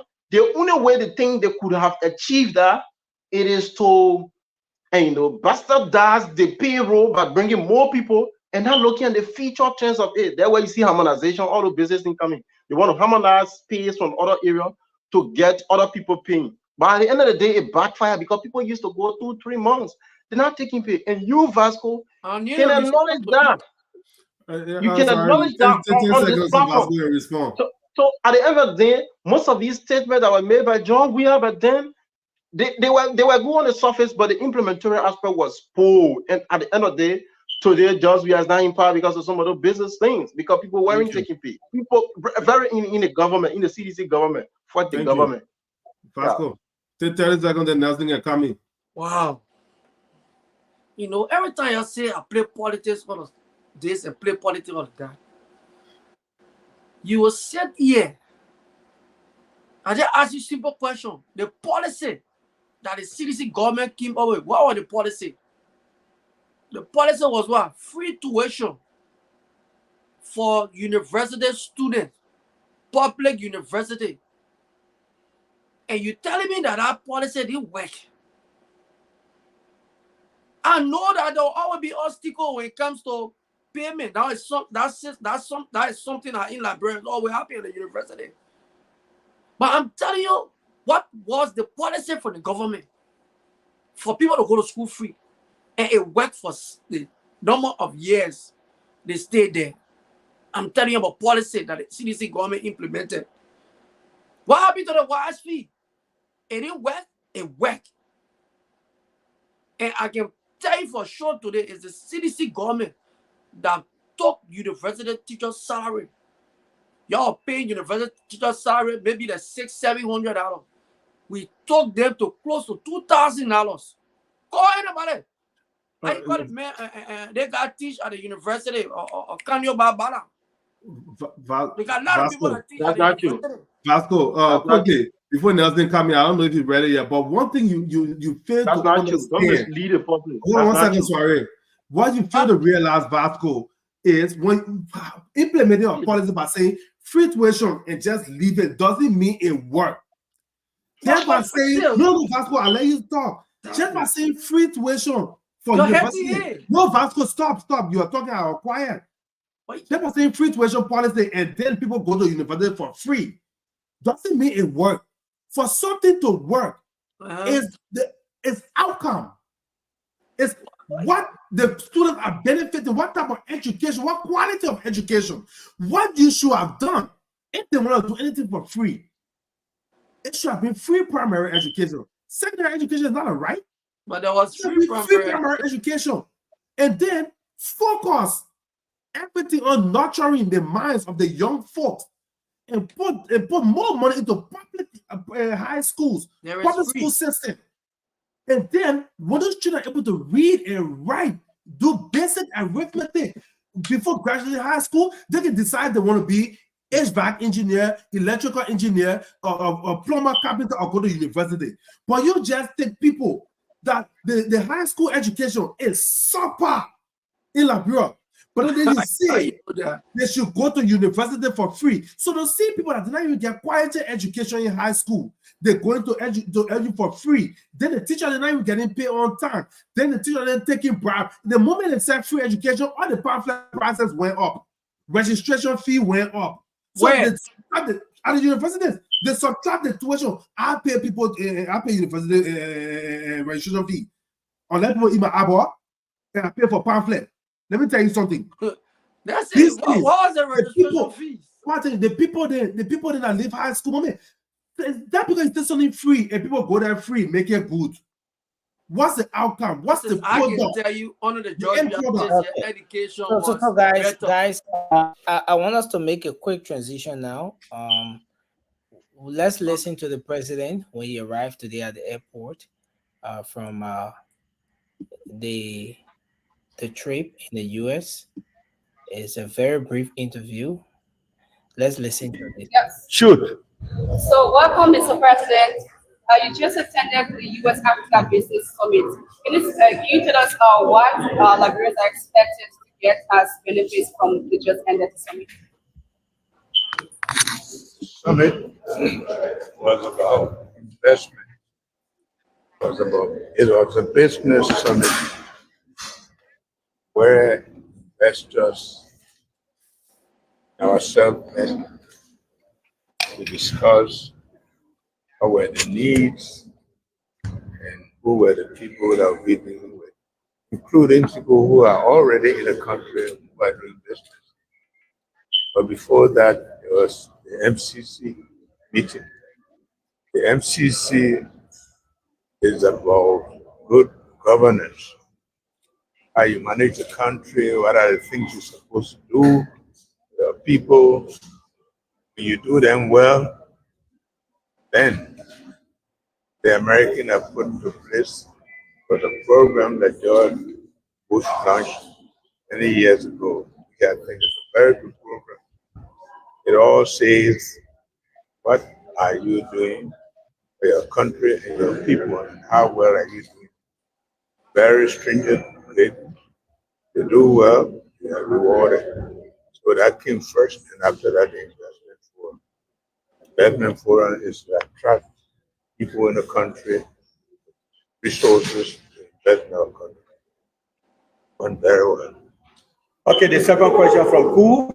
Okay. Mr. President, my name is Daniel Ku, and we just arrived in Liberia. Recently, we saw you riding a commercial flight to the United States for the Africa Business Summit. Tell us. What's it what? Commercial flight. Of course, I don't have a plane, so I got a commercial flight. That's what I went on, and that's what we'll be riding, unless where somebody offer us a free ride, but that's what we'll ride. So we have Sky. Yeah, Mr. President, my name is Unification, and I work for Sky Communication, Sky FM, and Sky Television.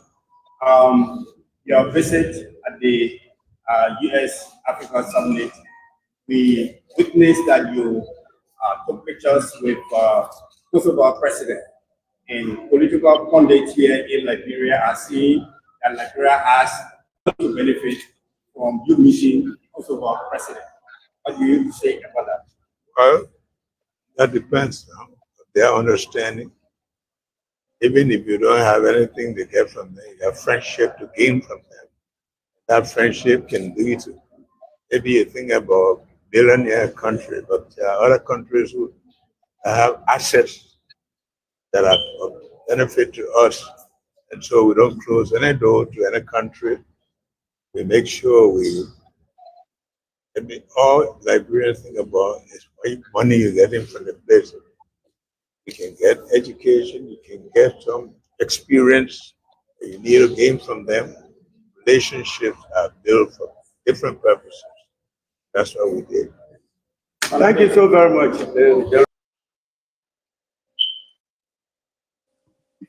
So there you have it, guys. The president today at the airport. And as you listen to the president, he spoke on the trip, what it was all about, what they were able to do to some extent, how he got to the country, commercial flight, and of course he talked about the Kosovo situation. Just your take on this, guys. Just 2 minutes each, then we'll go to the phone lines. Let's start with Francis.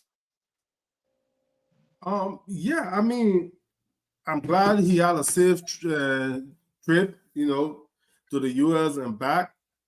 And I hope whatever meeting they had, yield some fruit for Liberia. So at this point, our country is desperate for a change. It's desperate to head in the right direction. So any trip the president is able to take or our government officials are able to make. One, our ask is that you just try to minimize the number of people that they take. They should try to minimize the number of people that they take, because each of these trips costs money. To travel from the US to Liberia, especially if it's a last-minute trip and it's commercial flight, I don't know if the Liberian government get discount or not, but tickets are very expensive. So if you're taking 26 people or 30 people with you, multiply that by at least $2,000, that's a lot of money. Then you're talking about lodging for hotels and things like that. So, I mean, they should just, start the, large entourage group of people that they take with them on all these trips. Take the important people. If you're going for, just look at the, because I know when you go into this summit or this meeting, they probably have the agenda before they even leave the country. So take the people in the various governmental agencies or ministries that are responsible for those areas. Take them with you. If the president is going to go, let him take them with him, or he send those people. But if you try to minimize the number of people, at this point, Liberia should be very stingy with the money that they don't even have, so that with every penny that is spent, it should yield some kind of return for the Liberian people. No wasteful spending. It should not be our vocabulary. It should not be something that we look forward to in our country. But I'm glad the president had a safe trip, and hopefully he whatever they came for, yield some good result for Liberia. Thank you, Vasco. Yeah, thank you, Nelson. I mean, let's say we want to welcome the president back. We want to say thank God for him, safe arrival to the country. But, I mean, this entire trip, from what I listened to the president, I mean, it was just, for me, it was just a useless trip. Because we stand to benefit nothing. Why other people went there, other countries' leader went there, and they're walking away with something. Can you name some of the things they're walking away with? My man, the Malawi president, think all what they are saying in the chat room. What are you walking away with? They're walking with millions of dollars. Millions of dollars. And they give it to him and he left with it. That's what I'm telling you. Well, Francis, let's allow Vasco. Yeah, you see that? He interrupted me. So that's it. What took our president there? Look, every serious country, your first trip out of your nation, struggling country, we should know what the country stand to benefit. When I make example, generally you say that politics. President, we have first trip out of the country in France, Paris, when he met Macron. And we all know the benefit of that trip. And look at the number of people the president traveled with. Just for him to come back to tell that we have a meeting with business partner and even some of the people that are in the country and this and that. You take picture with the person, it doesn't mean that the person is supposed to give you money and this and that. That is a joke, man, people. Serious joke. Serious joke. And I'm making my research on their private jet and other stuff. My research is telling me, and I will come back here. These people, they want to play on us. They flew from here to maybe Ghana or Nigeria. Then they get on the private jet to go. They bring their body, put it down. Then they come to Liberia on the passenger jet. Then they fully us that our president will travel on a commercial flight from here straight. I won't even know the plane that Ethiopia Airline brought them. Go and check the Ethiopia Air, their flight schedule. I don't believe it that the president brought on a passenger or let's say on a commercial flight from Liberia to the United States. I don't believe it.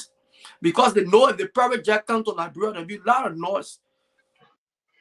Our president, looking at our president cannot grab private, a commercial flight.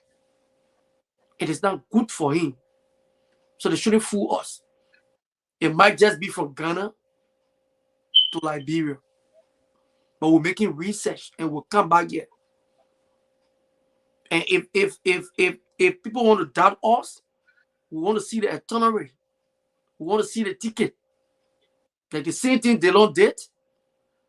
The last time when people went to check, it was true that he rode first class. And I want to tell you today, private jet, it's just like the way y'all do things in Liberia.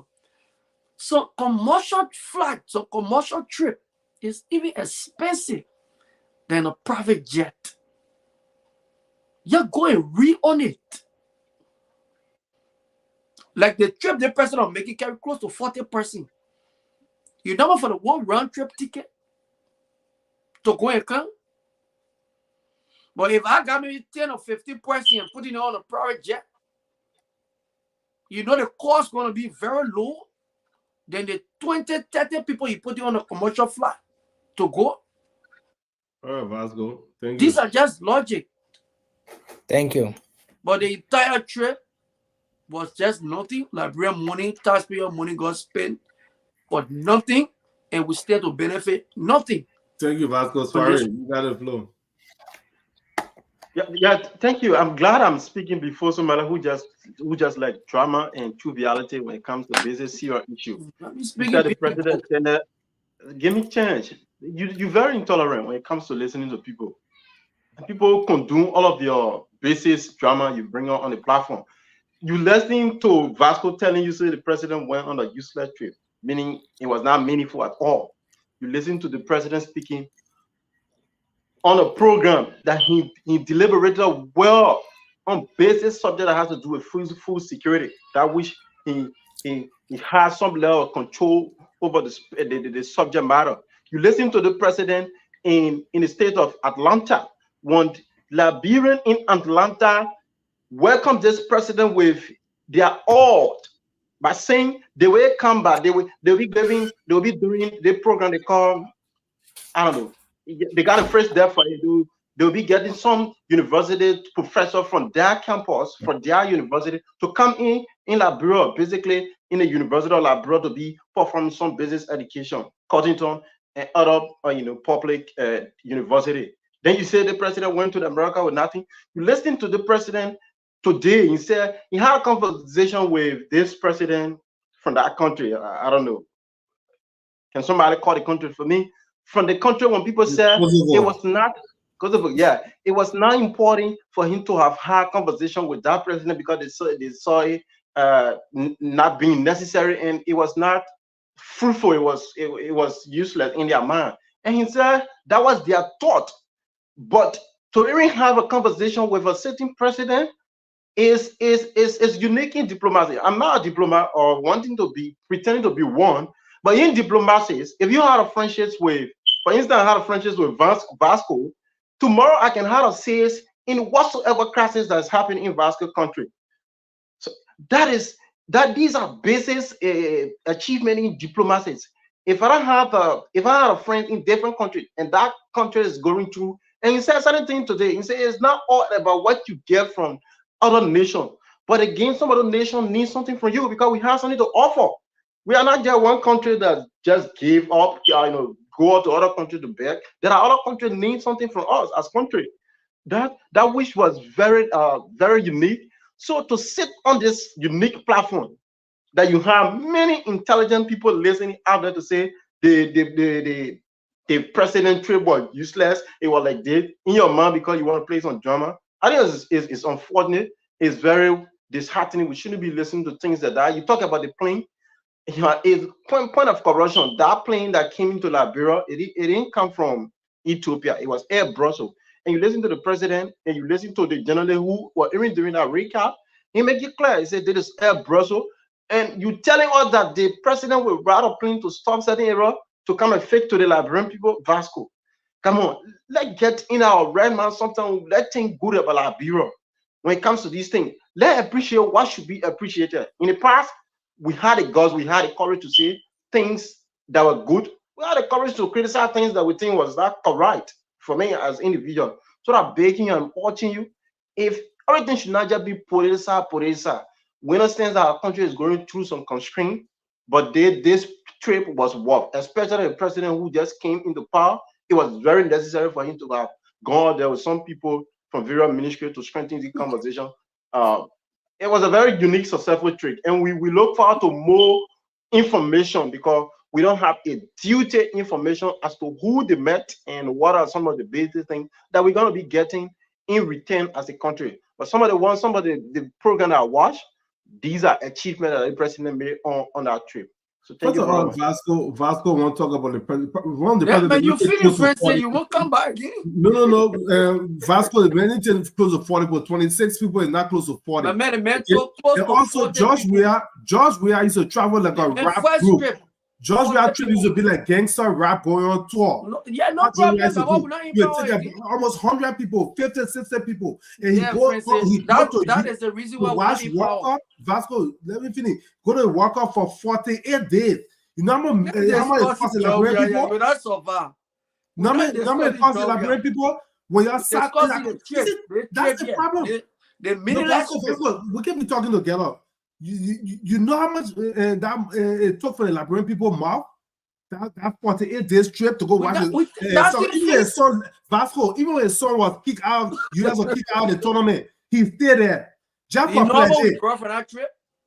You what? You know what we brought for the trip? Okay, Nelson, take over, bro. Because Vasco is ready for your team.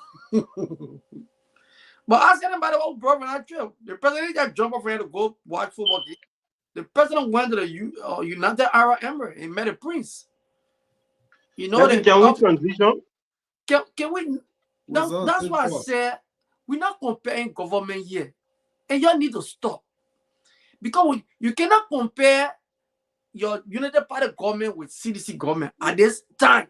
During the time, the CDC government and your time. So don't bring when you bring comparison here. I will beat you up good. Any comparison because your government haven't achieved anything. What do you consider a victory when you're arguing on stuff that you don't even have authority over to argue and you say your government after the first 100 days they haven't achieved anything. So a government that received an economy on the incline and then you brought everything down crashing. And you want to compare first 100 days? In your first 100 days, Eddie just left. And you yourself grade her 80%. You grade her grade her 80%. The economy was good when you took her from Eddie. It was better than why you left it in the form. So your first 100 days, you receive a better economy. So guys, and he received from you. Guys, let's transition. We have to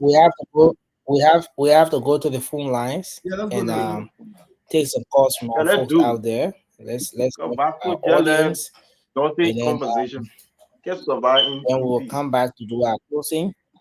It's important that we have this conversation in a very safer way. It's glaring that we will not always agree on these issues, but it's important that we disagree in a very safer manner.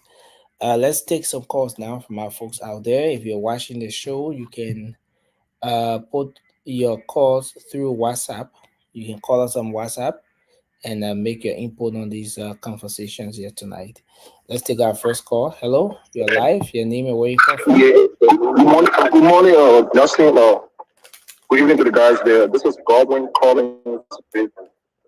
Go ahead. I'm following the show and listening to the various talking points. I want to touch on the issue of the drugs enforcement team. Vasco share was, I would say, a rise by the team. Vasco, we all live in the Western world and we see how security operatives operate here when it's come to certain tip-off they get at a sensitive area. I went at the airport here in Philadelphia at Vasco last week. I came in, I punched in, and then I saw the DA squad team with the security dogs. And they got a tip off, I think, from somewhere where the plane landed at the Terminal B or Terminal C arrival, right? And then, sometimes when the carousel is jammed, we, the baggage handler, we go down the carousel, the basement, to rerun the carousel. So I could not see any of my guys around. So when I came in, the baggage service guys alerted me to go and rerun the carousel. So I went down the basement, I saw the drugs squad team and the fast security doors down the basement, checking each luggage. And then after a few minutes, the guy told me that I cannot touch the luggage until they can finish their operation. So when I came back into the terminal, those luggage were coming up. And then immediately, as I came up from the basement, 4 of the DA guards came up too. And then this fellow was trying to take his luggage. Immediately, his hand touched the luggage. The other guard went there and said, "No, you cannot take the luggage." And then they hear him, who inside in the terminal, in the terminal, where other passengers are going up and down taking their luggage. And then they opened the luggage, and then they took us some stuff. There was small pieces of cup that they pulled the pharmacist pulled when you go to buy the pharmacy. And then they pull everything all, ransacked the entire suitcase. And then after a few minutes, after a few minutes, they pull the guy stop back, and then they tell him to go. So it was a tip off that the drugs came up and that had to come to the airport. So it happened all. So the issue of the DA boss, the other guy, it wasn't harassment. They wasn't harassing that guy. It was a thing that we get. It happened everywhere. It happened everywhere. And Vasco is talking about the president trade being worthless. Are you kidding me? When President, we have left the country and violated our constitution on several occasions, that a president cannot leave the country for more than 7 days. When Asa and watch for almost 2 months, and then they lie to the Liberian people how the Hungarian government did a 50 billion. It was all black and light. And you're talking about Joseph Boakai is being worthless, Vasco? Let me serious here, man. Thank you. Let me serious. Thank you. Take my call, Nelson. Thank you very much for your input. We'll take more calls. You can keep your calls coming to the WhatsApp number that's on the screen. And of course, you can make your input here tonight to the conversation. Let's see if we can go ahead and take the next person here. Hello? Okay, let's take Dr. Kelvin. Let's see if we can go ahead and take can you reduce the volume of your monitor, please? Hello? Yeah, hello, you're live, Dr. Kelvin. Please go ahead, sir. Let's hear you. Thank you very much, and the panelists on the team tonight, in person of Francis Jabate. I thank you so much for this and show sorry, and so I forget to go. You guys are great. You guys are doing great for our country and share the issue of our country. This level, especially Mr. Kula, you are doing very well. And my contribution to tonight is on the issues of what the president have done. The president is doing well. Travel to America and meeting other people. You know, sometimes that we Liberians always think that when you travel outside, as a president, you should be able to bring in money.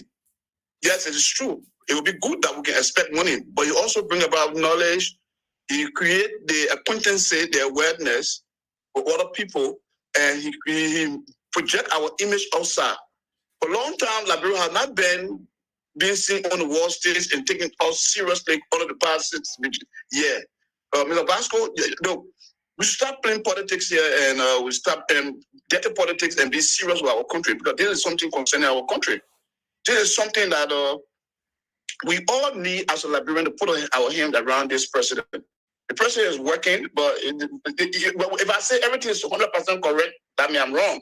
Because some of the appointment that he made, we didn't expect him to have the cabinet that he have. But he being the elder statesman, we respect his view. But we want to suggest to him that we need fresh brain that will be around there, in the ministry of presidency, for presidential affairs, and some other technical area. Like, look at the area of tourism. Nobody talking about tourism, but those people that talk about tourism in Grand Cape, one county, and trying to project the image outside to the outside world through surfing, oh, that is a great thing. I think if we continue with image, that is good within the private sector. If we continue if we talk about creating job creation in the private sector, that is good. Tourism and agriculture, feeding yourself. And the tourism something, it is not just, it is talk about it. It is a concept, a marketing concept that can be able to change the culture of Liberian. That Liberian themselves can be set and will bring about a whole lot of jobs. From the car transportation to the restaurant industry, from restaurant industry to the hotel industry, even the craft and art. The people will be able to sell things and the services will be sold right in Liberia over there. So that I want our president to look at that very seriously. And I thank you guys. I cannot take up most of your time. And thank the Liberian audience that also, even my fellow partners in the chat room, Mr. Vesey and all the other guys, Bama and all the other guys. We just thank you guys, and we think that you guys are doing a great work. Thank you for giving affording me the time, Mr. Colette. Thank you very much for your input, sir. Thanks for your contribution. We'll take 2 more calls and then we'll wrap up for tonight. Let's see if we can go back to the phone lines and talk to another person here. Hello, you live? Your name and where you call from? Oh no, we lost this person. So let's see if we can. Okay, so I think we're gonna come back to do our closing. Let's see if we can do our closing now, and then we can start with Bida. We go to Vasco, and then Francis will take us home. Thank you. I think it was a good show. Thanks to Dr. Kevin, the previous callers, and everyone that contributed towards the platform upliftment. That is strengthening this conversation through your comments, your view. And I think it's a unique thing all of the time. No matter how the view might not be the same, we should accept one another because of our view. But it's important as well, if we come to the public discourse or discourses, you should be able to at least be an ambassador of yourself. That tomorrow when people see you out there, they say, okay, yeah, they may have something to prevent out there. It is not just about seeing issues from the usual Liberian political way. That will sometimes make you feel bad. That is not bad, but I mean, we should have some level of guts when we come to speak to the issue. But I think it was a very unique thing. We talk about the LDA. They should be supported from all angles, whether national or international, because to get the issue of drugs in Liberia out of drugs or to minimize it, we can say it is a serious battle. It is a serious fight, and everyone needs to get involved. The Liberian government should try by all means let people see the issue of a drug as a threat. The president trip was a very successful trip. We need some other very outlined, and we would like to listen to. I believe that this coming Friday, the presidential press secretary will be informing people as to some of the business achievement and administrative information as well.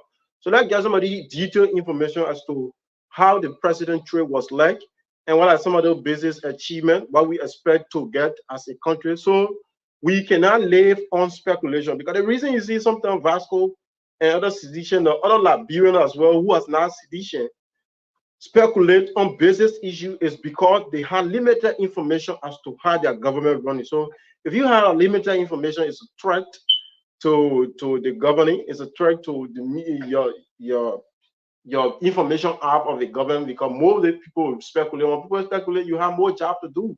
So to minimize your job, inform the people, always be honest to the people. What is right should be right. What is wrong should be always wrong. So we hope for the conversation to go on. We're going to be here tomorrow to discuss issues of consent as well. Thank you very much for having all your lesson.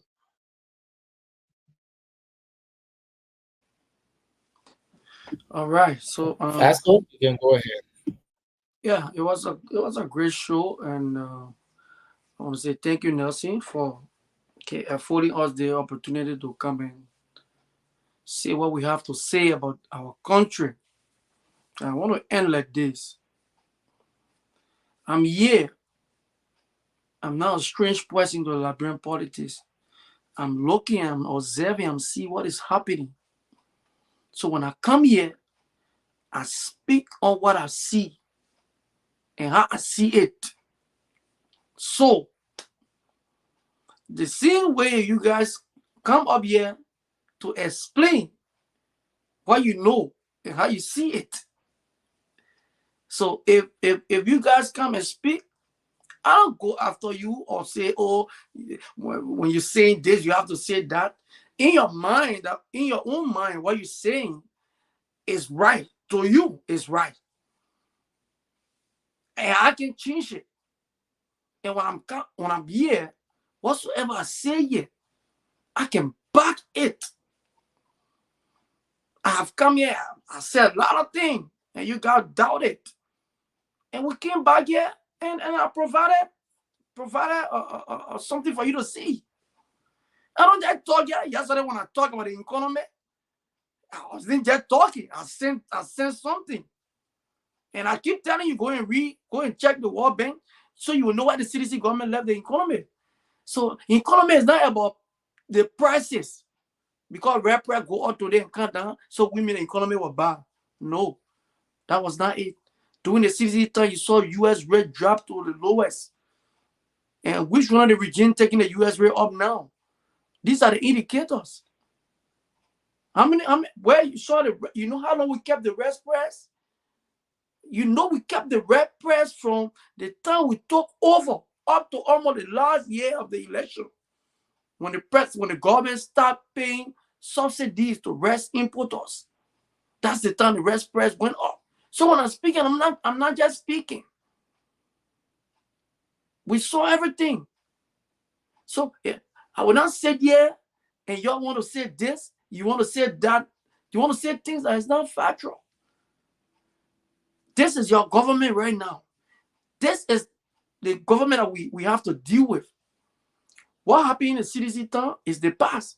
So the 12 years, or let's say the 6 years you guys have, with this is how you guys going to defend your government. It will say your government never succeed or did anything, then you come back and say, oh, CDC government, what you did too. That is very, I don't know how to classify it because you guys are the educated people. So if you want to start to compare the uneducated people government with your government, then you're even worse than we the uneducated people. Because you should be able to do it more than what we're doing or what we did. So don't never compare. When we say this is not working, then you come by and say you did it. Then you who? Let's go to close our Indian show. They don't let me we're better than you. That's look at my tongue. No, you looking at time. Let's not forget something between something in the back. You got right. We got 20 seconds to conclude. You see that? I'm not necessarily getting man more time. So this is it, guys.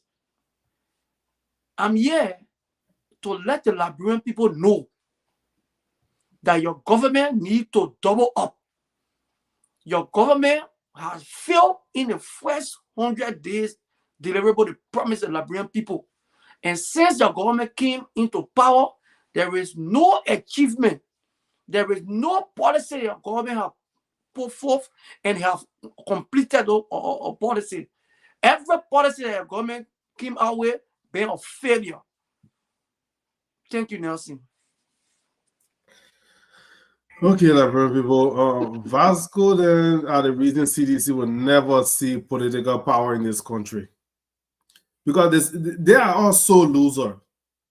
It's for a party that really want to make a comeback, you will sit down and say, oh, you know what can we do? How can we recalibrate our party and revamp our party so that we can be appealing to the Liberian people? Because your election, the last thing, there was a mistake.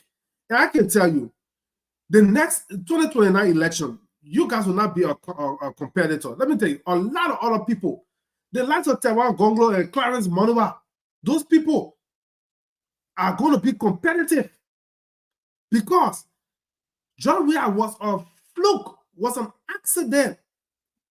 Because the Liberian people say, oh, they may was a good problem. Love is not for Liberian anymore. John Weah, the problem got love. Love now pass. So it finish. So instead of sitting and recalibrate your party, you have been sitting there and adding that so losers and stuff like that. But anyway, I just want to thank our folks that are helping me with the challenge. You know, our brother Eric Dentor, Nathaniel Salazar Jr. You know, a few people have been reaching out to me. On a more serious note, right now we have collected a little over 100 smoke detector. Our brother Nathaniel in Sweden, he has about 50. He's still collecting more. The last week I showed you guys about 48 in the box, and I have some folks that I pledged a few that I need to collect over the next few weeks. Right now, we have over 50. This is not a political thing. It's for our people in Liberia. So if you are watching from the US, please reach out to me. I can to be a part of this donation to help our folks. I hear some people always saying, "Oh, the smoke alarm is not going to prevent fire." I never said smoke alarm was to prevent fire. But most of the people that died in the fire in Liberia is because they did not get any early warning. They were sleeping. By the time the fire was out of control, the heat was upon them. That's when they woke up. It was too late. All the exits were blocked. But if you have a working smoke alarm in the house, the little bit of smoke before the fire got out of control will set up that smoke alarm, and you'll get up and be able to hopefully escape with your lives. That's all I'm fighting for right now, to help our people, give them a fighting chance. So I'm begging you, please. My goal is once I hit 1,000 smoke alarm, I will ship it to Liberia. I know we can collect more, but the sooner we can all contribute to this process, the sooner we can send the smoke alarm to Liberia. I know 1,000 is a drop in the bucket. It's not even enough for one district, but hey, what we can do is what we can do. You know, you never know that one smoke alarm that you would donate could be the smoke alarm that will save the life of somebody that you know, or could save the life of the future doctor that will save the life of your future children. You never know. So please, guys, join me in this thing. I'm not asking for money. I can give you my address, inbox me. You can order it and ship it to my address. I will appreciate it. But if you want me to go, because I can look everywhere. I've been looking at Home Depot, Lowe's, Amazon, wherever I can find it cheap, you know, wherever I can find cheap ones, I buy it, go and get more and send to Liberia and stuff like that. So please inbox me if you have any question. I will give you the information you need. But let's help our people. Let's do what we can do as people outside of Liberia. We will not always depend on our government, you know, until things can get better. What we can do, the little thing we can do, let's do it. So I appreciate each and every one of you that reach out to me, and I hope you guys will be able to, you know, continue so we can hit the goal of 1,000 and ship to Liberia. Thank you so much. Thank you, Nelson. Okay, so thanks to everyone, and that's how we like to end up, man. We we appreciate everyone for being here tonight, and we look forward to having a great show tomorrow. Thank you, Vasco, for being here. Thank you, Bia Soiree, for being on tonight. Thank you, Francis. And on behalf of the team, man, we want to appreciate everyone, and we look forward to being here again tomorrow. Thank you. Okay.